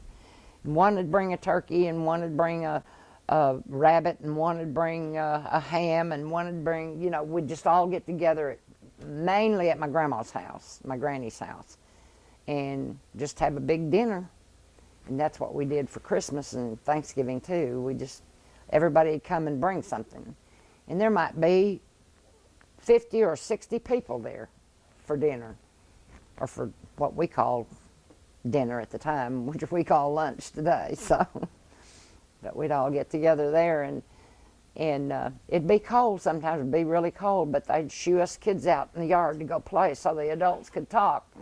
So that was our holidays were like that, just family, and they still are. With all the family that's around, they usually wind up at somebody's house, one person's house, and everybody that's related comes, and some that aren't related. So. What do you remember doing on Halloween? We did not celebrate Halloween when I was a kid. We didn't even know what it meant. It wasn't until I got to be probably a teenager, and up here in Weiner they did. I guess they celebrated it here, but we didn't know what it was out there. And so when I started school up here at Weiner, and I was a teenager, then yeah, we had Halloween trick-or-treat. But we didn't dress in costumes because we didn't have any. Didn't have the money for them. Didn't have. And if you put a sheet over your head and cut out 2 eye holes, well, Granny got mad at you because you cut a hole in her sheet. So we just went trick-or-treating, knocking on doors. And we might put lipstick all around our mouth and make us look like a clown or something, but just trick-or-treating around that way. Boys would get the somebody in a toilet, outdoor toilet, and turn it over or something like that. They tried to do all kinds of mean little tricks, like doggy do in a bag and put it on somebody's porch and set it on fire, and then holler trick or treat, and they come out and stomp, stomp, stomp. What was Christmas like at your home when you were a child? Oh, it was exciting. We never got much, and I remember the first gift I ever got was a scarf, a silk, what I call a silk scarf. And I was just thought I was the greatest because I got a Christmas present and it was a silk scarf. Presents on Christmas usually were food for us. We'd get like an orange or an apple and some peanuts or some kind of pecans or something like that. That was our Christmas presents, were food items until, I was about 9 years old, I guess, when I told you I climbed up in the attic.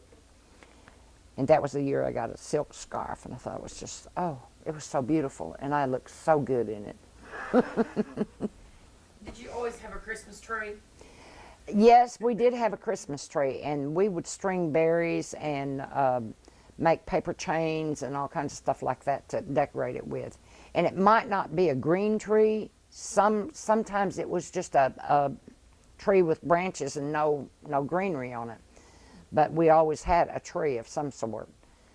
And we thought it was exciting to get to decorate that tree, and it was, because we'd string popcorn and go out and gather those red berries out of the woods and string them together. Actually, it looked pretty good. Tell me a story about your Christmas memory as a child. Christmas, Memory.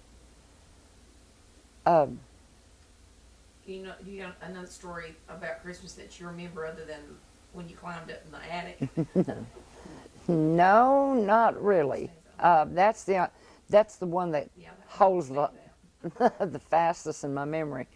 But it was just always exciting as a kid to go with Daddy out in the woods and cut down the tree, and he let us pick out the tree, and that's why sometimes we had a tree that didn't have any green on it. It wouldn't be a pine tree, it would be something else that one of the kids thought was really neat. So he would cut down whichever one we wanted, and so he'd put a cross on the bottom of it and stand it up. That'd be our stand, a wooden stand. He'd nail it to a wooden stand and bring it in the house, and then it was just exciting to get to decorate it. So we made little cutouts and stuff, to go on it. We'd cut out little hearts and stuff and put on it. But each kid had a hand in doing it. Can you tell me a story about your birthday as a child? Well, I guess maybe it's the reason I can forget my birthday now is we never did much with birthdays back then. Might get up and say, "Oh, you're 6 years old today, happy birthday." That was about the extent of it. Birthday cakes we didn't make because sugar was scarce back then, and a lot of staple goods were scarce. So birthdays were not a highly celebrated thing back then. We didn't get gifts, didn't even think about getting a gift, and we didn't think about getting a cake, and just happy birthday, and we knew it was our birthday. We might make mud pies for each other, but that's about all. We loved to play in the mud, so we'd make mud pies, put them together, and give them to each other. But we did that all summer, so not necessarily on birthdays. Who's the first president you remember?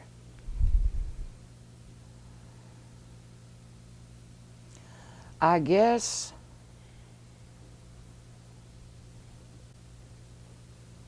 it had to be,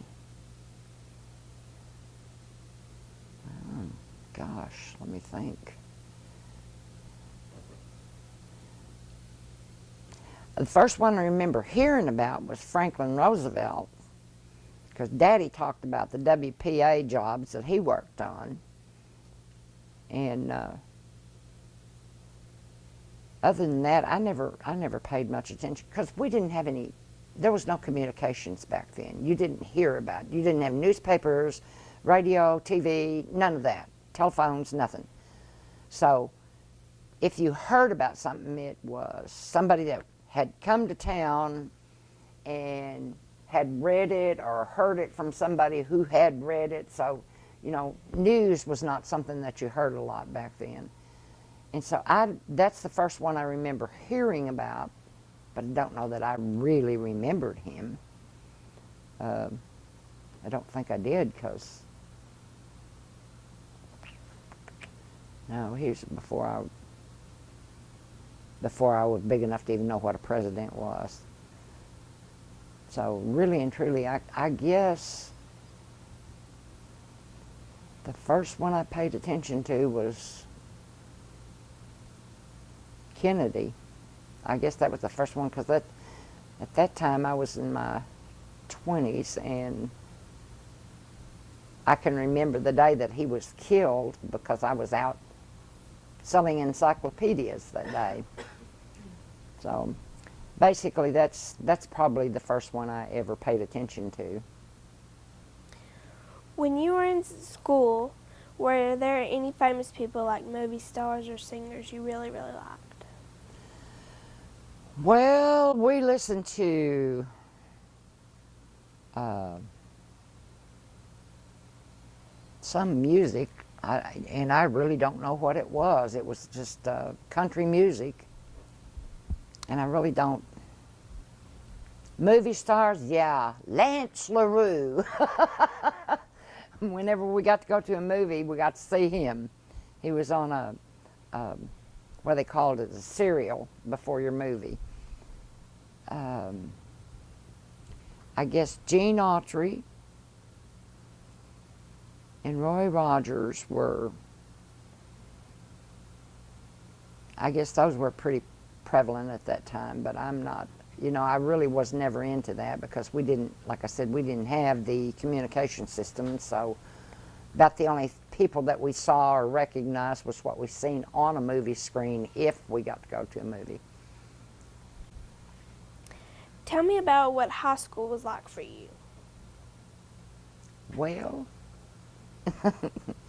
high school was, well, I really liked school, to tell you the truth. I wasn't a good student, but I liked school. I was not a straight A student by any means, but we had split sessions back when I was in high school. You went to school part of the summer, then you got out of school during the fall for harvest, then you went back to school. I liked going to school because it meant I didn't have to work in the fields. That's basically why I loved it. So, and I did like school because you could associate with people that weren't of your family right then, And growing up, you're a teenager and you think, oh, I'm just so great. I'm just so popular. Come to find out nobody liked you, but because you were snooty. I was snooty. Didn't have anything to be snooty about, but I was, I guess. But I liked playing basketball and the sports. And I gave my teachers a hard way to go, especially Mr. Henry Wilson, and the coach at that time was Lefty Amon. And oh, he and I had some terrible times together. He didn't like me and I didn't like him, and we both showed it. So, and Mr. Wilson, I taunted constantly because he would take a joke and just kind of grin. And we'd do things like put frogs in he always kept a little cushion in his chair, so we'd take a frog and put under there and let him sit down on it, squish it, or we'd put thumbtacks under there and let him sit on them. We did all kinds of things to him, but he'd take it and just he'd always say, I know who did it, I know who did it, and he'd look right at me. And I guess I was meaner than any boy in school, so, but I had a good time.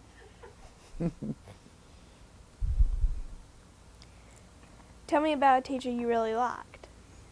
I liked all of my teachers, I really did, except for Mr. Lefty Amon. We did not hit it off good at all.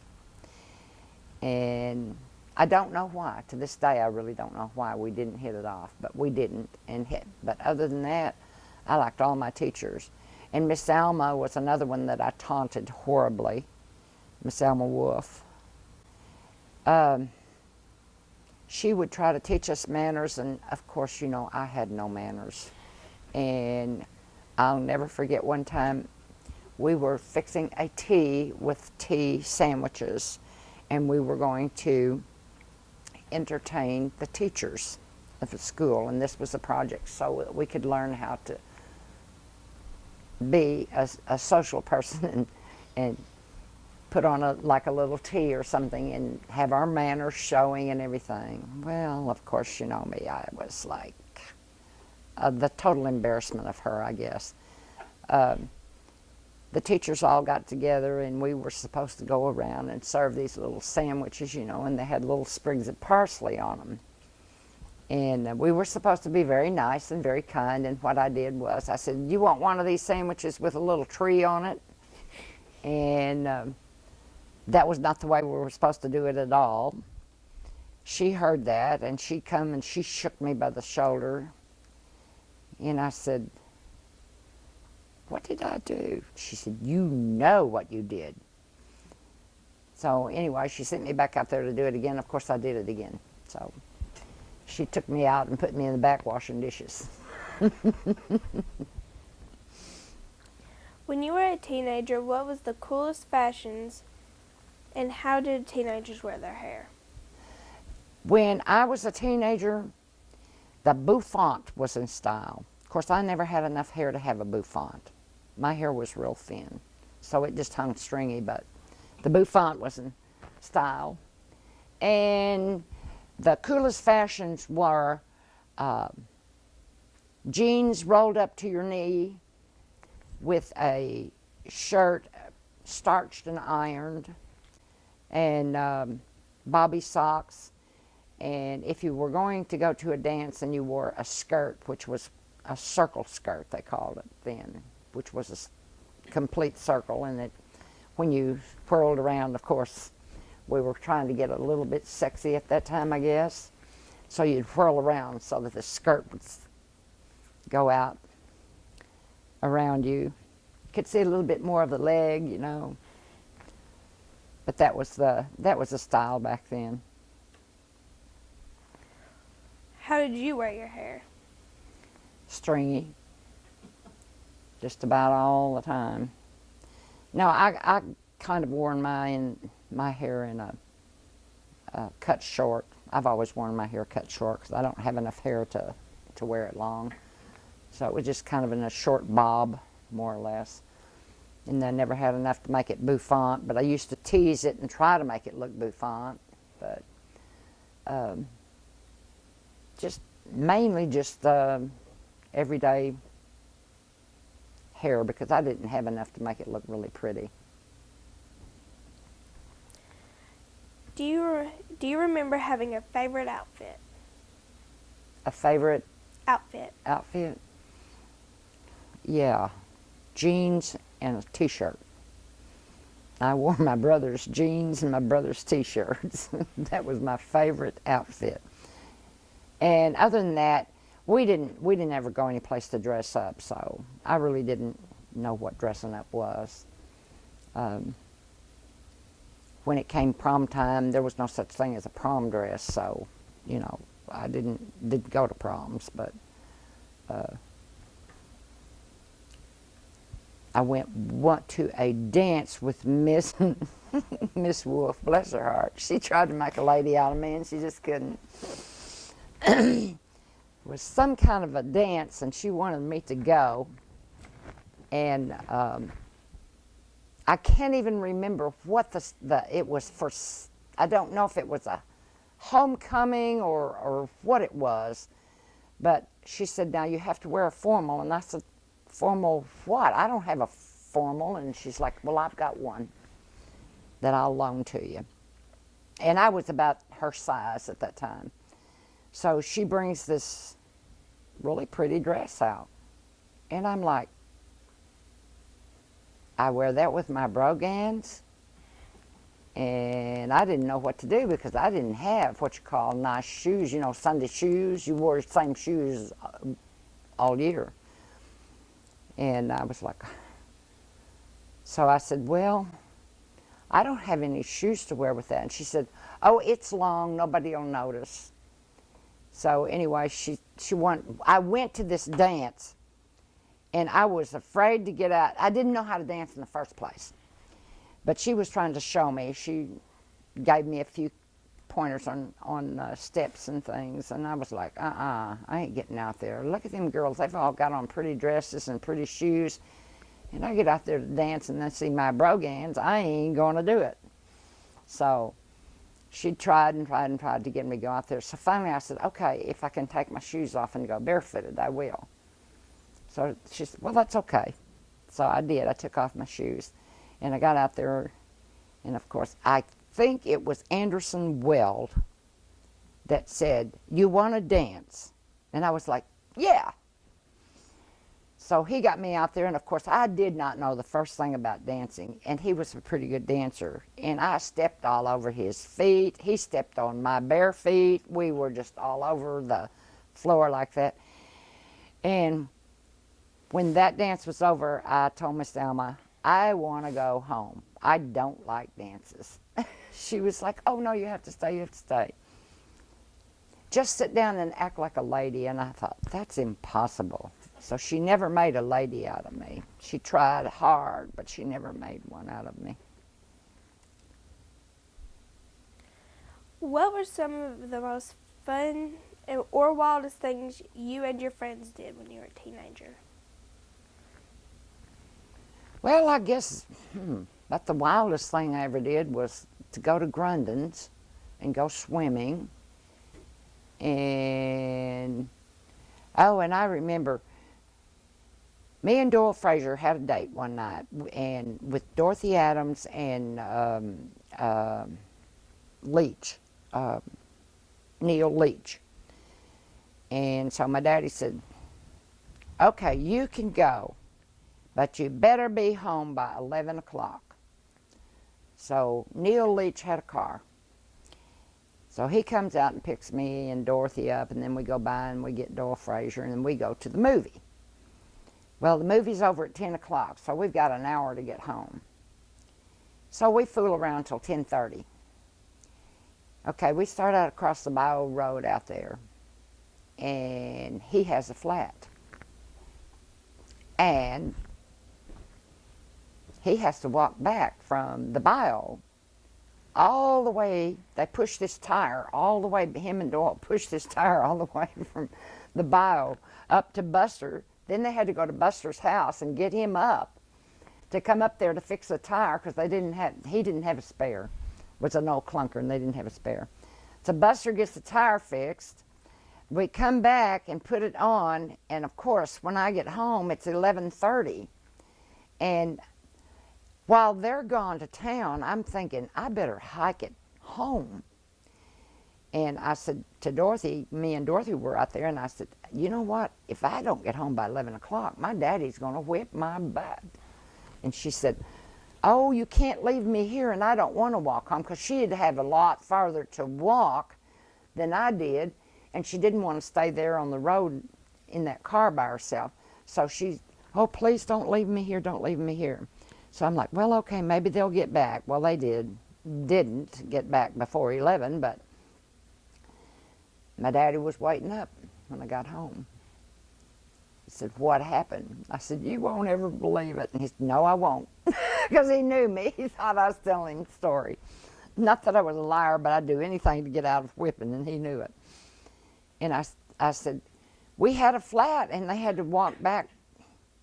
He didn't believe it, so he gave me a whipping. And, of course, I was screaming so loud that the guys got scared, and they took off. They wouldn't stop. They wouldn't defend me because they was afraid of Daddy, too. So a couple of days, or I guess a couple of months later, Dad was uptown, and he was talking to Buster. And Buster said, "Yeah," said, "them two boys come in here about 11 o'clock one night, waking me up, get a tire fixed." So he knew that I was telling the truth then, see. So he come back home and he said, "Well, I guess I found out you did tell the truth for once in your life." It's like, a little late now, I still got the whipping. But those were just things that went on when we were kids.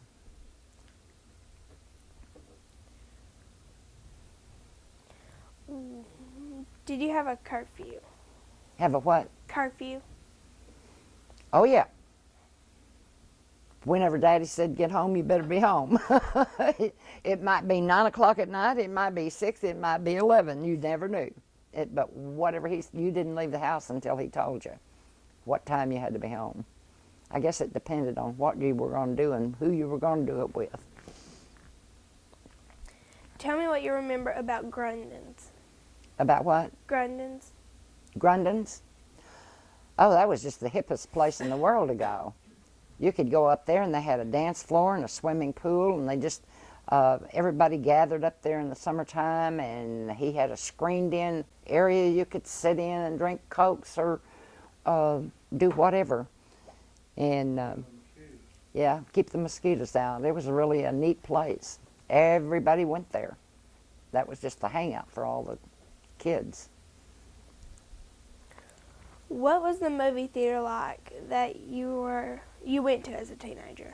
Oh, it was great too. You could go in there, and if you went early enough, you could just have all kinds of fun, laughing and talking and going on with the kid in front of you or behind you, wherever, all around you. And that was a gathering place too for kids. So we'd go to the movies there, and of course, when the movie came on, Rich Espy said, "Be quiet." So you had to be quiet and watch the movie. And it was just a really nice place to go.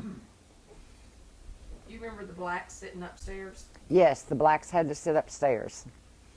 And John Hogue always sat in the very back. He had a seat in the very back that he sat on the last row. He always sat there. So yeah, there was some different. Was it called the Majestic or the Victory Theater? Victory Theater, whenever I went there. Do you remember anything about the Legion Hut? No, I don't remember about the Legion Hut.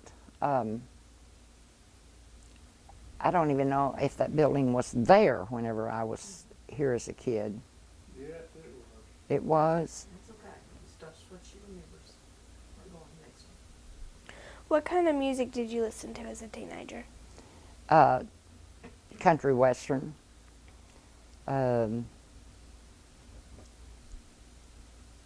Mainly, yeah. But I loved to listen to instrumental music when I was a kid. But I always my dad would say, "Turn that stuff off. It sounds like somebody beating and a banging on a bunch of wash tubs and sawing," and he didn't like it, so I didn't get to listen to it very much. But I loved Glenn Miller and the big bands. I loved that kind of music, but I didn't get to listen to it much.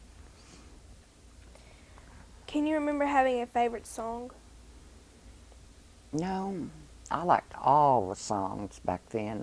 That was just, I had dreams of maybe someday being a singer. You know how when you're a kid you dream of being a singer or an actress or this or that, and so I just loved all the songs that I heard. Did you buy records or CDs? We didn't have records or CDs whenever I was a kid. Did you ever go to concerts? No, never been to a concert in my life. What dances were popular when you were a teenager? The two-step and the waltz, and I guess when I was older, the kids did the twist and the bop and stuff like that, but I never did that because I didn't know how to dance. Who taught you how to drive?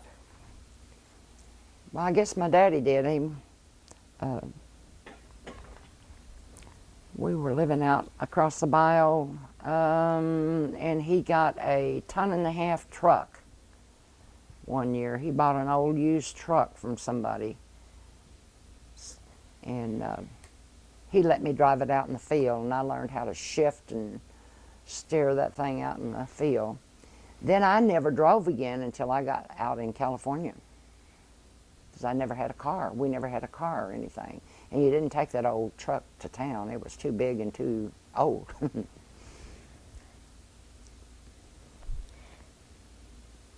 Tell me what you remember about the first car you owned.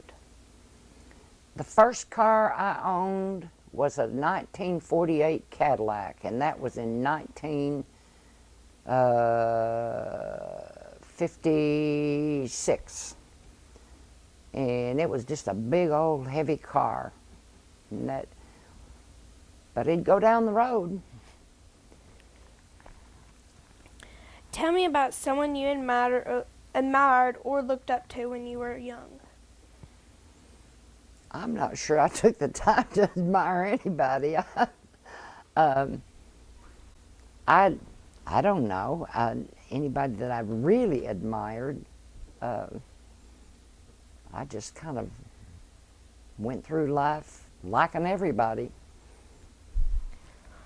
What is your most vivid memory about World War II? My daddy going off to the war. Tell me a story about something you associate with that time. Well, my daddy was a sailor and my uncle was an army guy, and they were both gone at the same time to the war. And so my mom and us kids lived with my aunt and her kids in one house. And so it was in Clarkton, Missouri at the time. And I remember that we were all in the living room one night, and my mom and my aunt used to do the rabbit dance, and I don't know if you know what that is or not. That's where you get down, you sit down on the floor, and you put your feet up, put your feet on the floor, and your hands behind you, and lift your butt off the floor. And then you lift it up high enough you can slap yourself on the butt and put your hand back down. Well, we were doing that back and forth. All of us were doing that.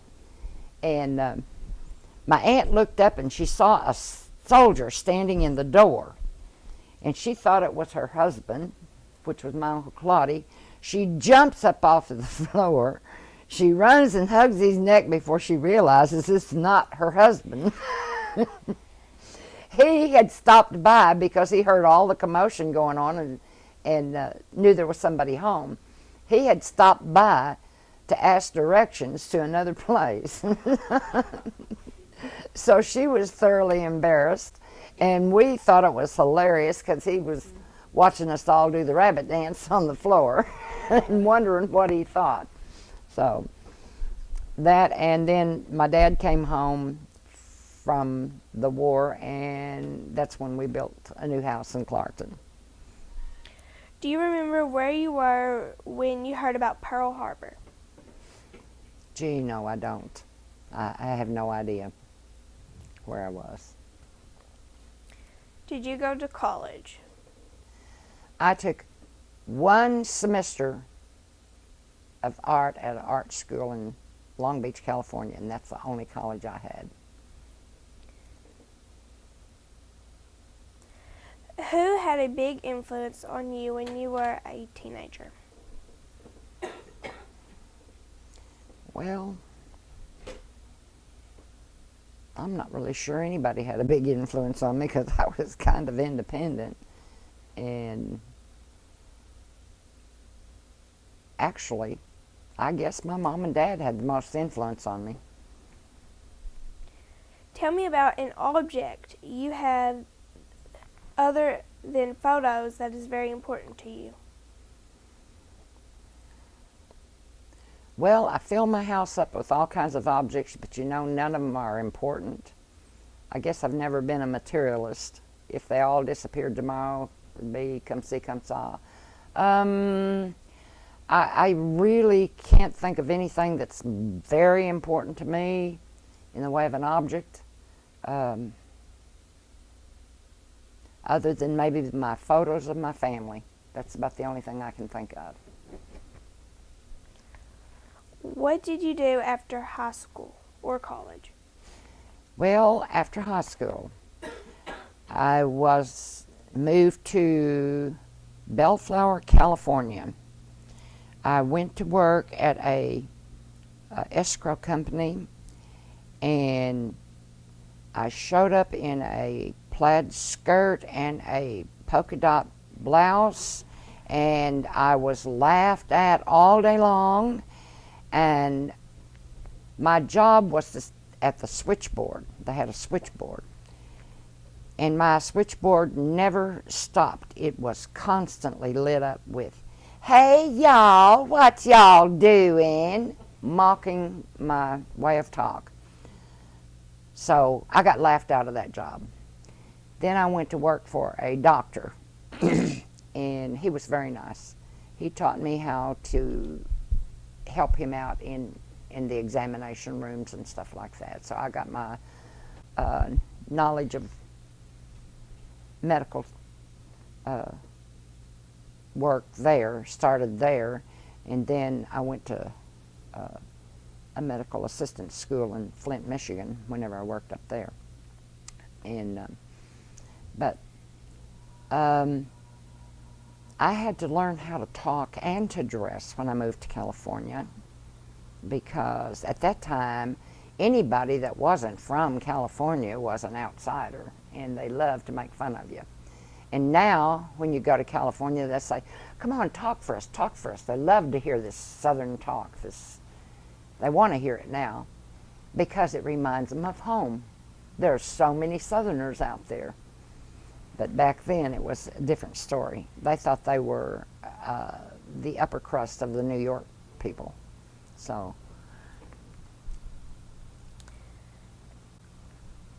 How did you meet your husband?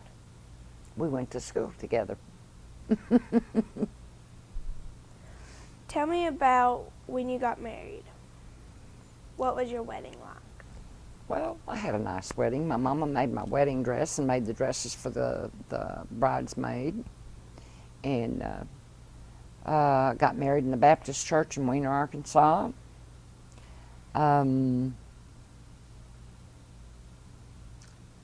guess just my family and his family and friends were there. It was a nice wedding, but nothing big, nothing fancy.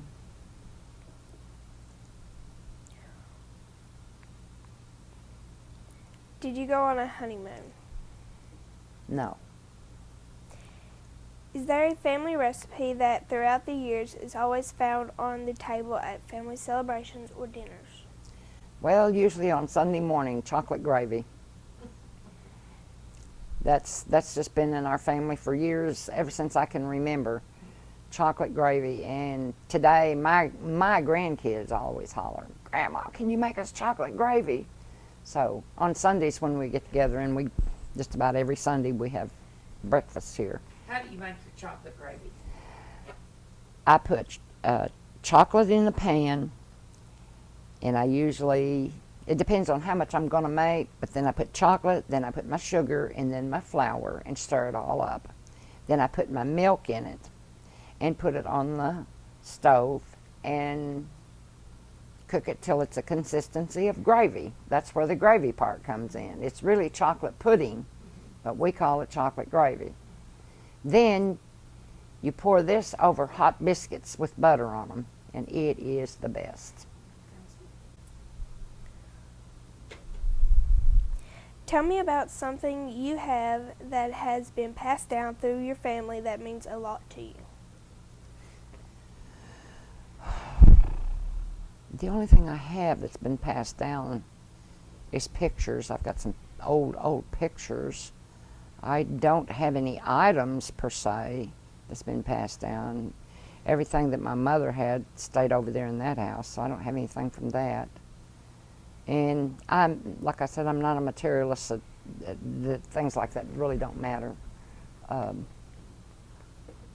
So actually, I guess my pictures are about the most important. Tell me what you remember about the businesses that were in Weiner when you were She's young. already done that one. You can skip that one.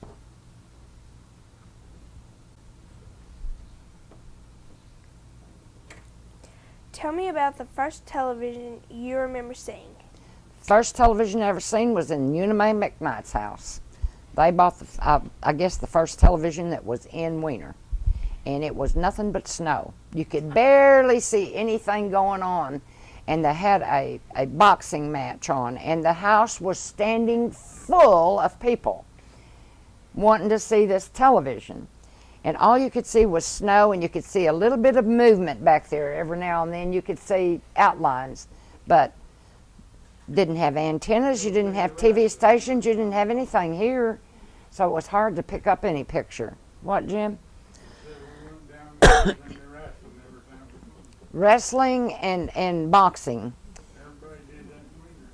I mean, her house would be full, standing up full.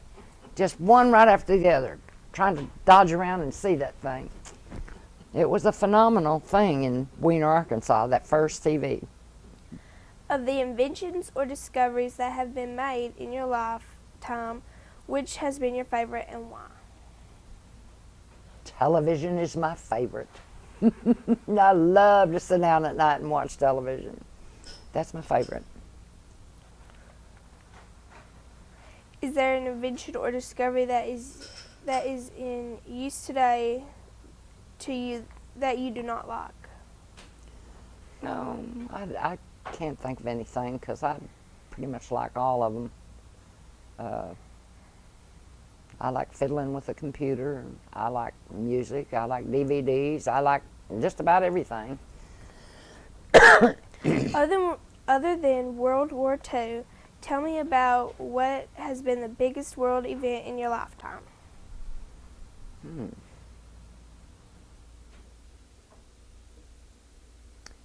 Biggest world event.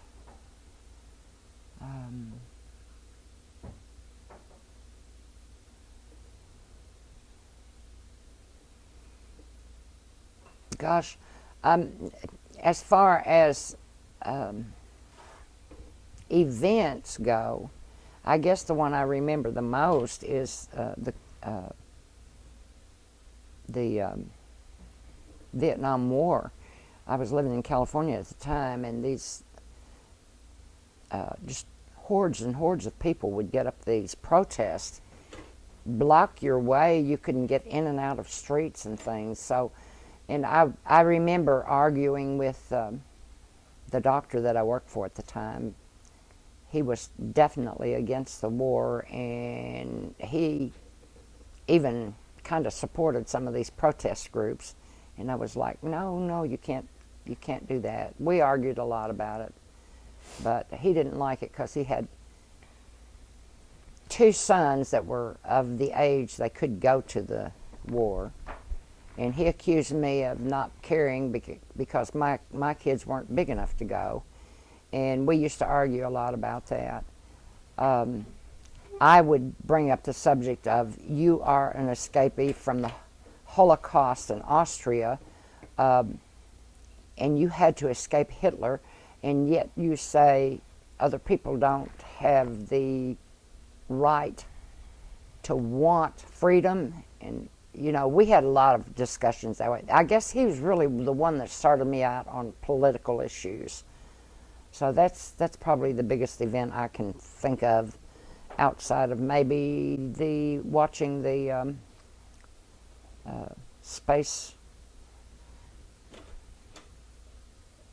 things that go on, putting man on the moon and all that kind of stuff is just amazing to me. Although most people don't like to pat themselves on the back, what is something you've done or accomplished in life that you are proud of? Being a mommy. I love being a mommy. And I don't know that I've done the best job, but I think I got some good kids, so I have to pat myself on the back for that. Tell me about the biggest lesson that life has taught you, a lesson that would help a young person live a better life. I guess the biggest lesson is independence. I know that's independence is stubbornness, but sometimes I think stubbornness is all you have at some times to reach a goal or to become a person.